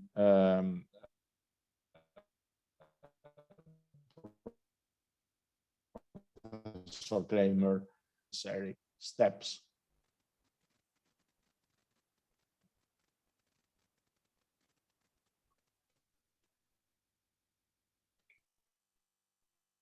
Well, I'm not really sure if it is my connection or the one of Professor Skoulos that isn't working. I only heard part of the question. Do you hear me? Yes, your connection is okay. better. Okay, thank you. Yes. Yeah, thank you for giving me the floor, and I shall be very brief. And I think already you have introduced the MEDEC report, which is the work of some 120 scientists over the last 6 years since the COP21 in Paris. And as also Julien Letellier has mentioned, it focuses not just on climate change, but on the relationship between climate change and other forcings such as biodiversity loss and pollution. So I invite you to look at that report. But in terms of up-to-date statements for today, I just want to remind you that 2 days ago, the UNFCCC has released its most recent assessment of the implications of current NDCs from countries worldwide, leading to a warming of 2.7 degrees by the end of the century. From a MEDEC perspective, that should be considered seriously, because, as also was mentioned, the Mediterranean basin warms faster than the rest of the world. And actually for the overall basin, this current situation with the NDCs translates into a warming of 3.2 to 3.4 degrees by the end of the century. And in summer, during the hottest period of the year to about 4 degrees. This translates, and you can find that in the report, this translates directly to human mortality from heat waves and from other related sources and origins, and it also translates directly into a loss of land for agriculture and for coastal wetlands because of the sea level rise that is tied to these trends, and so we must be more clear. I mean, I've heard all the ambitious statements this morning, and I welcome them, but a very few of these statements came with a clear indication of how insufficient they are. They are actually all of them insufficient. There is no country that I know that has a credible path towards achieving the Paris targets, and this includes the Mediterranean countries. And if I can make a statement that is not fully Mediterranean, but concerns two of the leading countries, if you will, economically in the European Union, my own home country, Germany, and also France, where we are in the middle of an election campaign and where there is clearly no indication from the expected winners of these elections to do anything serious about these matters. And that because, as the Greek minister has mentioned and others, we are talking about the necessity for a systems change. We cannot just go on tinkering with a little greener growth, as we are hearing from Brussels and from other places, and then hope that we can sort of technologically sort this problem out. The MEDIC report will provide you, if you look at it, with substantial information as to why this is not possible, partly because adaptation will face limits financially, but it also faces physical limits that at some point of sea level rise and or heat wave intensity on land and in the ocean, you cannot just adapt to this anymore. I don't have much more time this morning. I would have loved to speak to you in details about this, but really the wake-up call has not been heard yet. I'm very convinced of that. We need a much more substantial systems transition than what is currently in the books for most governments in the Mediterranean basin and elsewhere. And I'm frankly a little bit, I have some difficulties with the tone of optimism that we tend to share in meetings such as this one. I have no optimism at the moment unless I see something much more substantial happening. Our assessment shows us that we are on track to a major disaster, and we have no policies in place at the moment to avoid this. Sorry to be this negative, but this is, I think it needs to be said. Thank you very much. Thank you very much indeed. I think I value your contribution a lot. As you know, the warning is necessary and important. We try to connect two things. Our analyses are not optimistic, are pessimistic, but conducting policies, we have to be optimistic, because otherwise we cannot bring the society and the others with us. We need to say that is absolutely inadequate what we are doing, but at the same time, we applaud every new step that is going to the right direction, and we try to enhance it as much as possible. But I agree with you, and thank you. Thank you very much for bringing this again to the attention of the leadership that is with us. Now I move actually to the next intervention by my dear friend, Professor Mohrez Dali, Chairman of the Circle of Mediterranean Parliamentarians for Sustainable Development of COMSUD. Several concrete plans and decisions to reach the Paris Agreement targets have not been reached since 2015. And tell me, please, if in your capacity as chairman of COMSUD, have the messages promoted and recommendations made by your body regarding effective climate change policy being reflected in the outcomes of previous COPs? And what are your aspirations for the upcoming one? Listening also what Mr. Kramer just said. Well, thank you, Professor Skoulas, for this invitation, and good morning to all of you. I think we all agree that the political evolution of the preceding COPs shows that 2021 would be a decisive moment to achieve significant progress, if any, in complying the Paris Agreement. I think this year's focus on nature-based solutions to limit the global temperature increase, the US decision to rejoin the Paris Agreement, as well as the delivery of promises from the high-emitting developed countries for those most vulnerable to climate changes, give to some extent some hope. This year's conference has been called, of course, as you all know, our last hope to reverse the climate crisis with, of course, what we all live today, the floodings, droughts, heat waves, and of course the wildfires set to get much worse maybe in the future. It is also worthy of remarks to say that what's really missing in the official agendas of the COP meeting since 2015 and the Paris Agreement as well is ambition to demonstrate by concrete actions by different countries. We expect really that all parties to follow countries such as Morocco being, it has been mentioned before, currently Africa's leader and one of the very few leading countries in terms of efforts to combat climate change. And we believe that the real challenge today and worldwide is for countries to commit themselves to climate change mitigation. To my view, of course, there is a huge gap when comparing commitments made with the reality on the ground. We believe in COMPSUD, the Circle of Mediterranean Parliamentarians for Sustainable Development, that regional parliamentary diplomacy can make a significant change on this.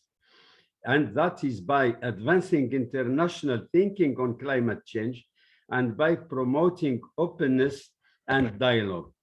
The COMPSUD, numbering 90 members from most Mediterranean countries, and with its close link to, of course, regional governments, NGOs, media, and academia, offers a collaborative framework for open public dialogue on challenges and how we can actually achieve change. And I have to stress that one of the key objectives of COMPSUD is promoting education for sustainable development, formal, informal, non-formal, and the needed policies for citizens' behavioral changes to address climate change at all levels. We do this in close cooperation with the large Medlist network of educators. The youth element, as was raised by Hajjar al-Khamlishi earlier, is to us very fundamental and important. And in our opinion, it is something that has not been adequately dealt with in the previous COPs. Finally, to conclude, we should say that, of course, strengthening adaptation of climate change impacts is one of the 4 goals of the 2021 COP. Promoting the water, energy, food, ecosystem nexus approach is another climate change adaptation flagship of our circle that is still missing from the outcomes of previous COPs and is something that we would very much like to see clearly included in the coming years, as it is crucial for security in our region, the Mediterranean region, which is a major hotspot of changes, not just the climate ones, and wishing you success, and thank you very much. Thank you very much, Professor Resdali. And actually, I think that you also said that the ambition is not enough. This is somehow a response and support to what Professor Kramer said before. And now I move to the last intervention or the last panelist, who is Dr. Emma Dudley, General Coordination of the Arab Network for Environment and Development, RAED, based in Cairo. Dear Emma, the European Green Deal, the 2030 Greener Agenda, the recent declarations call for a just green transition. Civil society is frequently mentioned, and civil society organizations are expected to play a key role in ensuring an inclusive transition as vehicles of change.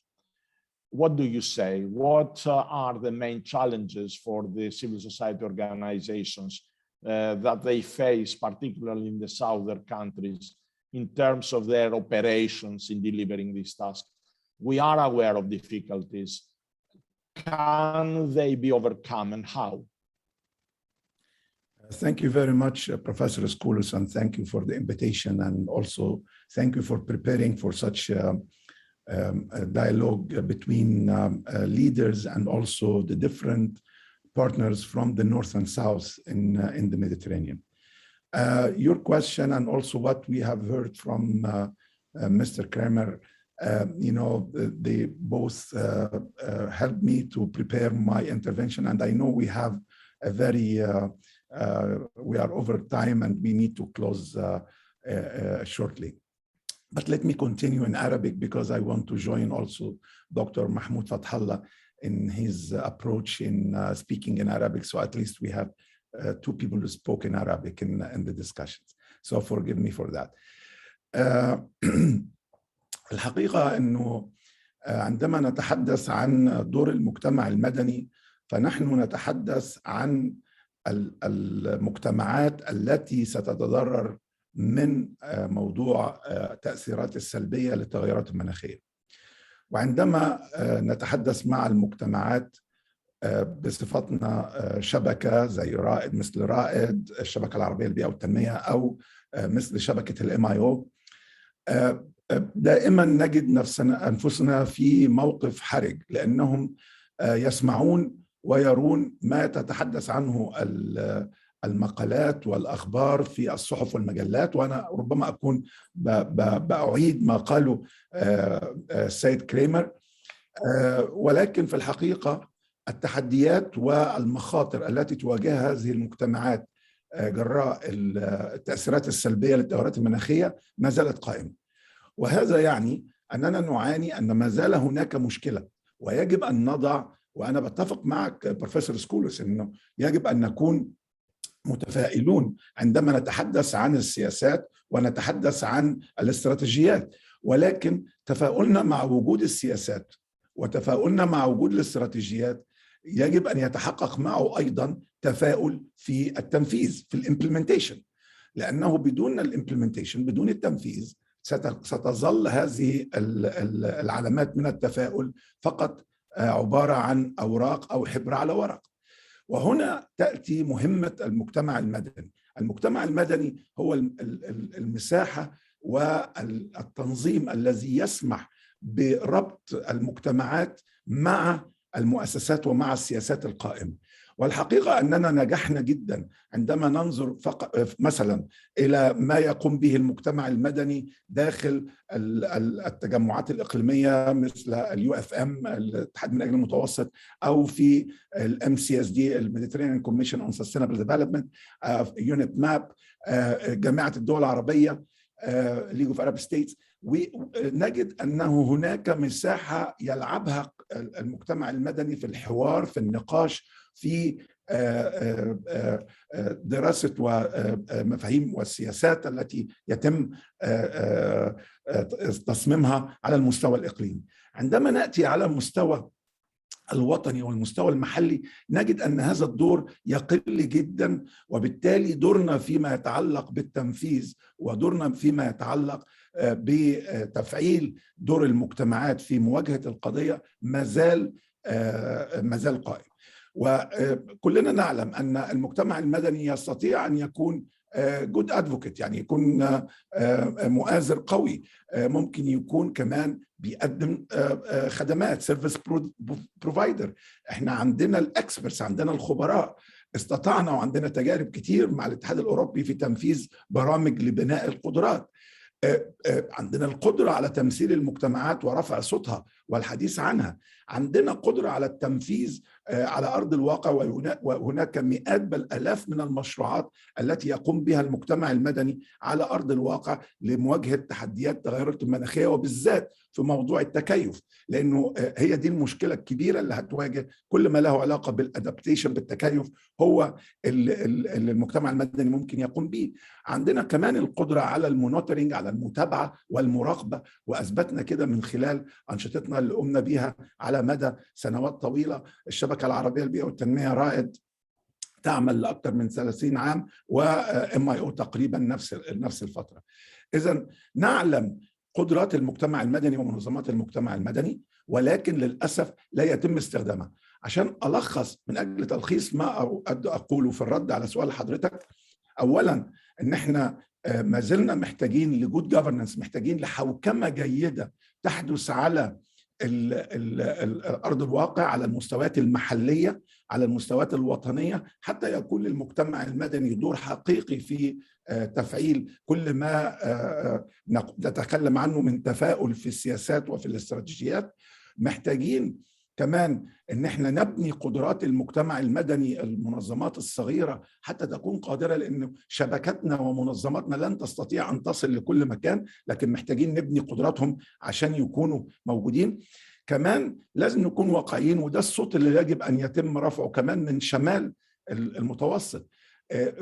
فكرة الكلايمت فاينانس أو تمويل المناخ سيظل عقبة امام المجتمعات وامام المجتمع المدني.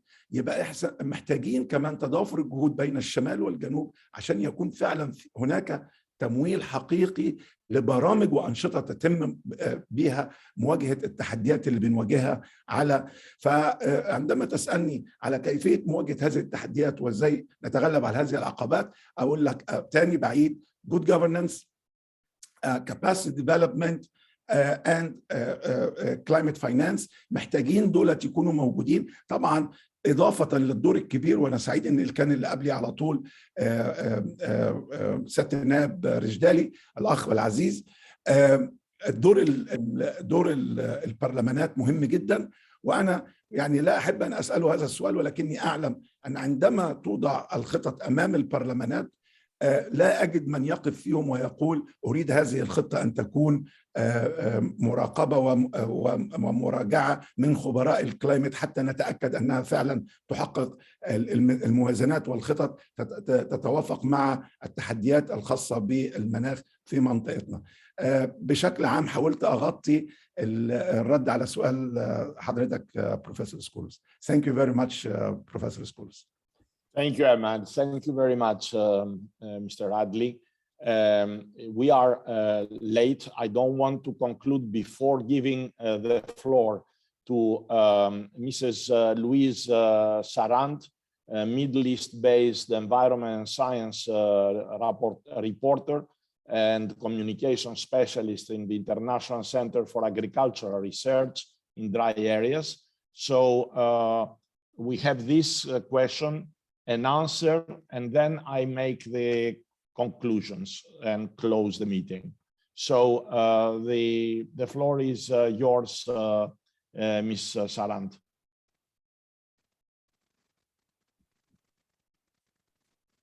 Good morning, everyone. I don't know if you can see me. Yes. Okay. Yeah. Sorry about that. It's really lovely to have listened to all of you this morning. So thank you very much for your really important and timely interventions. So I'm going to try to be really quick because we're very over time, but I have a question directed to Professor Wolfgang Kramer in relationship to agriculture, because this is what I now focus on.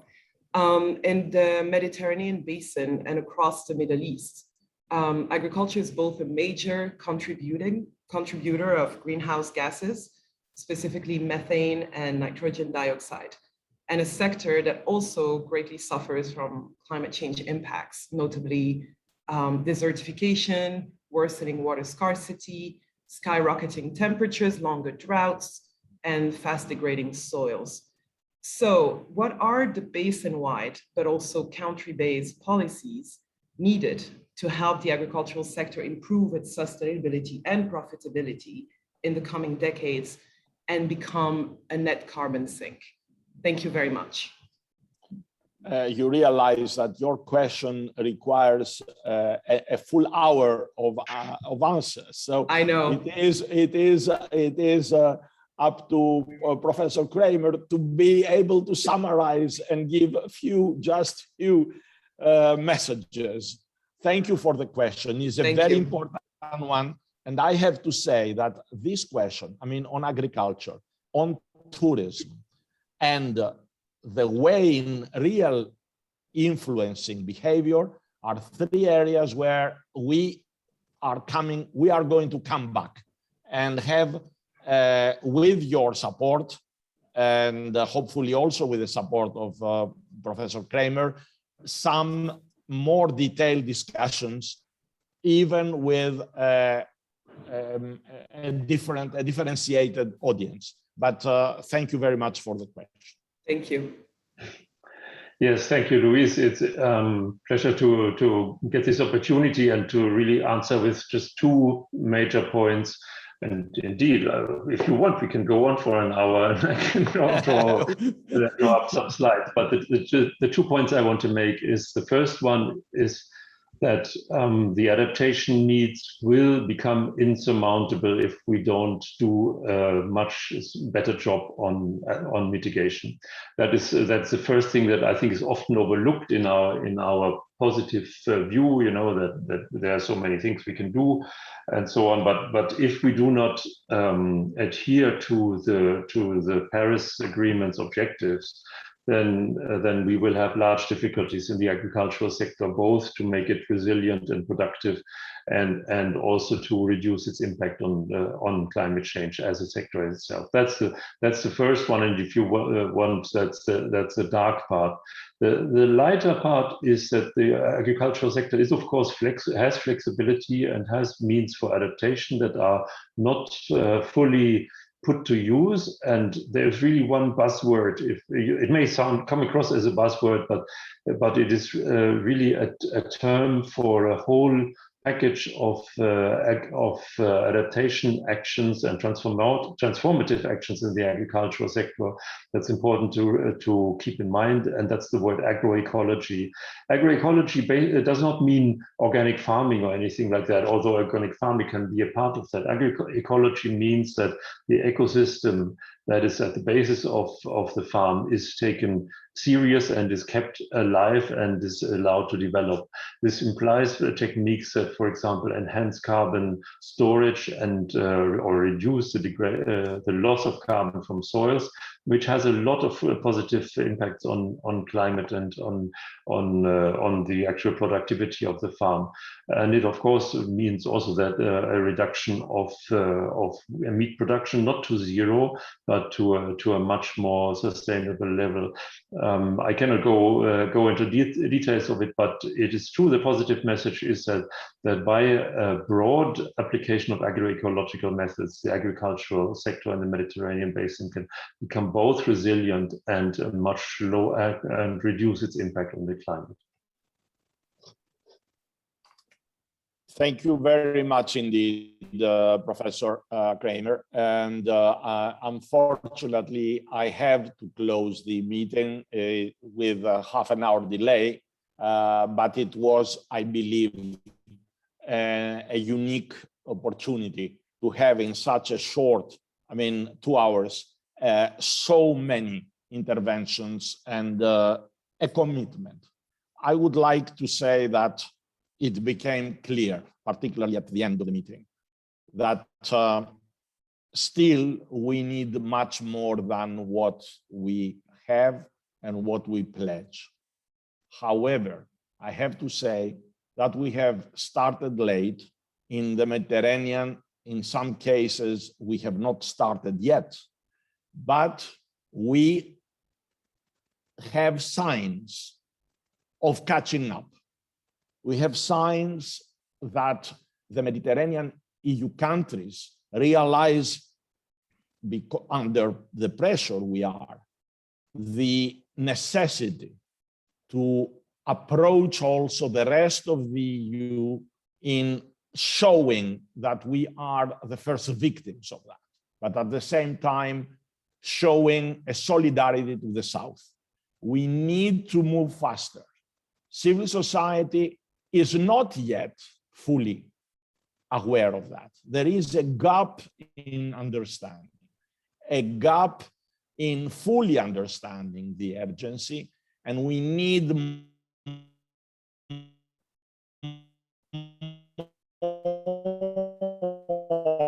the media to focus on essential issues than promote direction as well.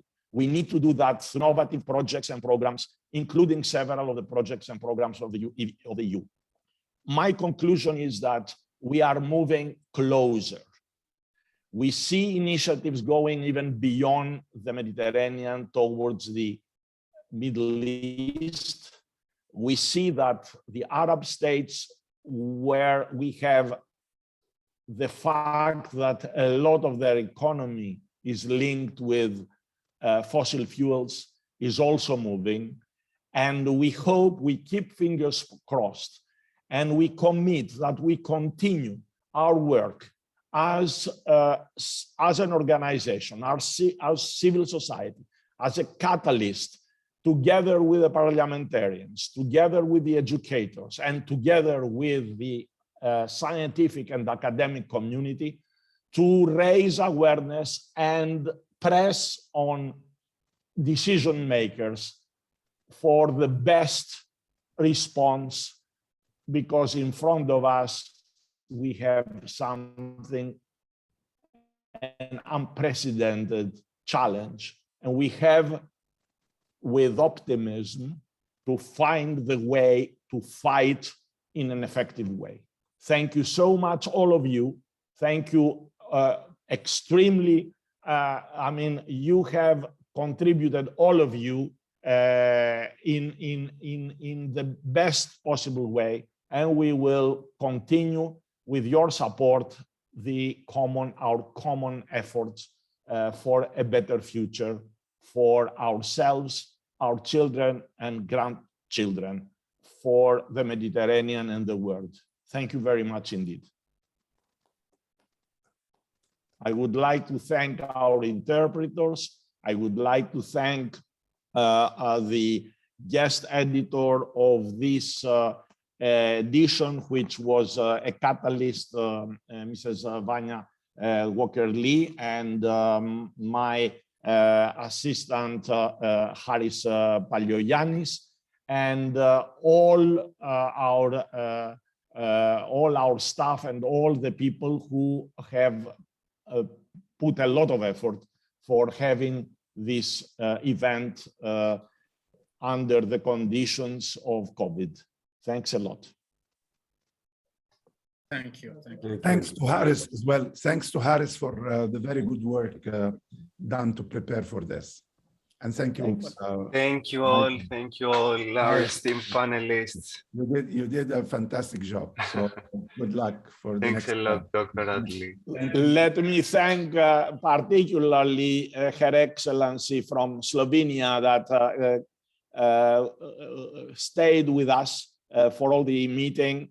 The messages and the symbolism of having the European Council with us is extremely important. having also the Parliamentary Assembly of the Union for the Mediterranean, the Barcelona Convention, the League of Arab States, shows that what we are doing is collective. And thank you very much indeed. Thank you so much. Thank you. Thank you. Bye-bye. Bye. Bye-bye.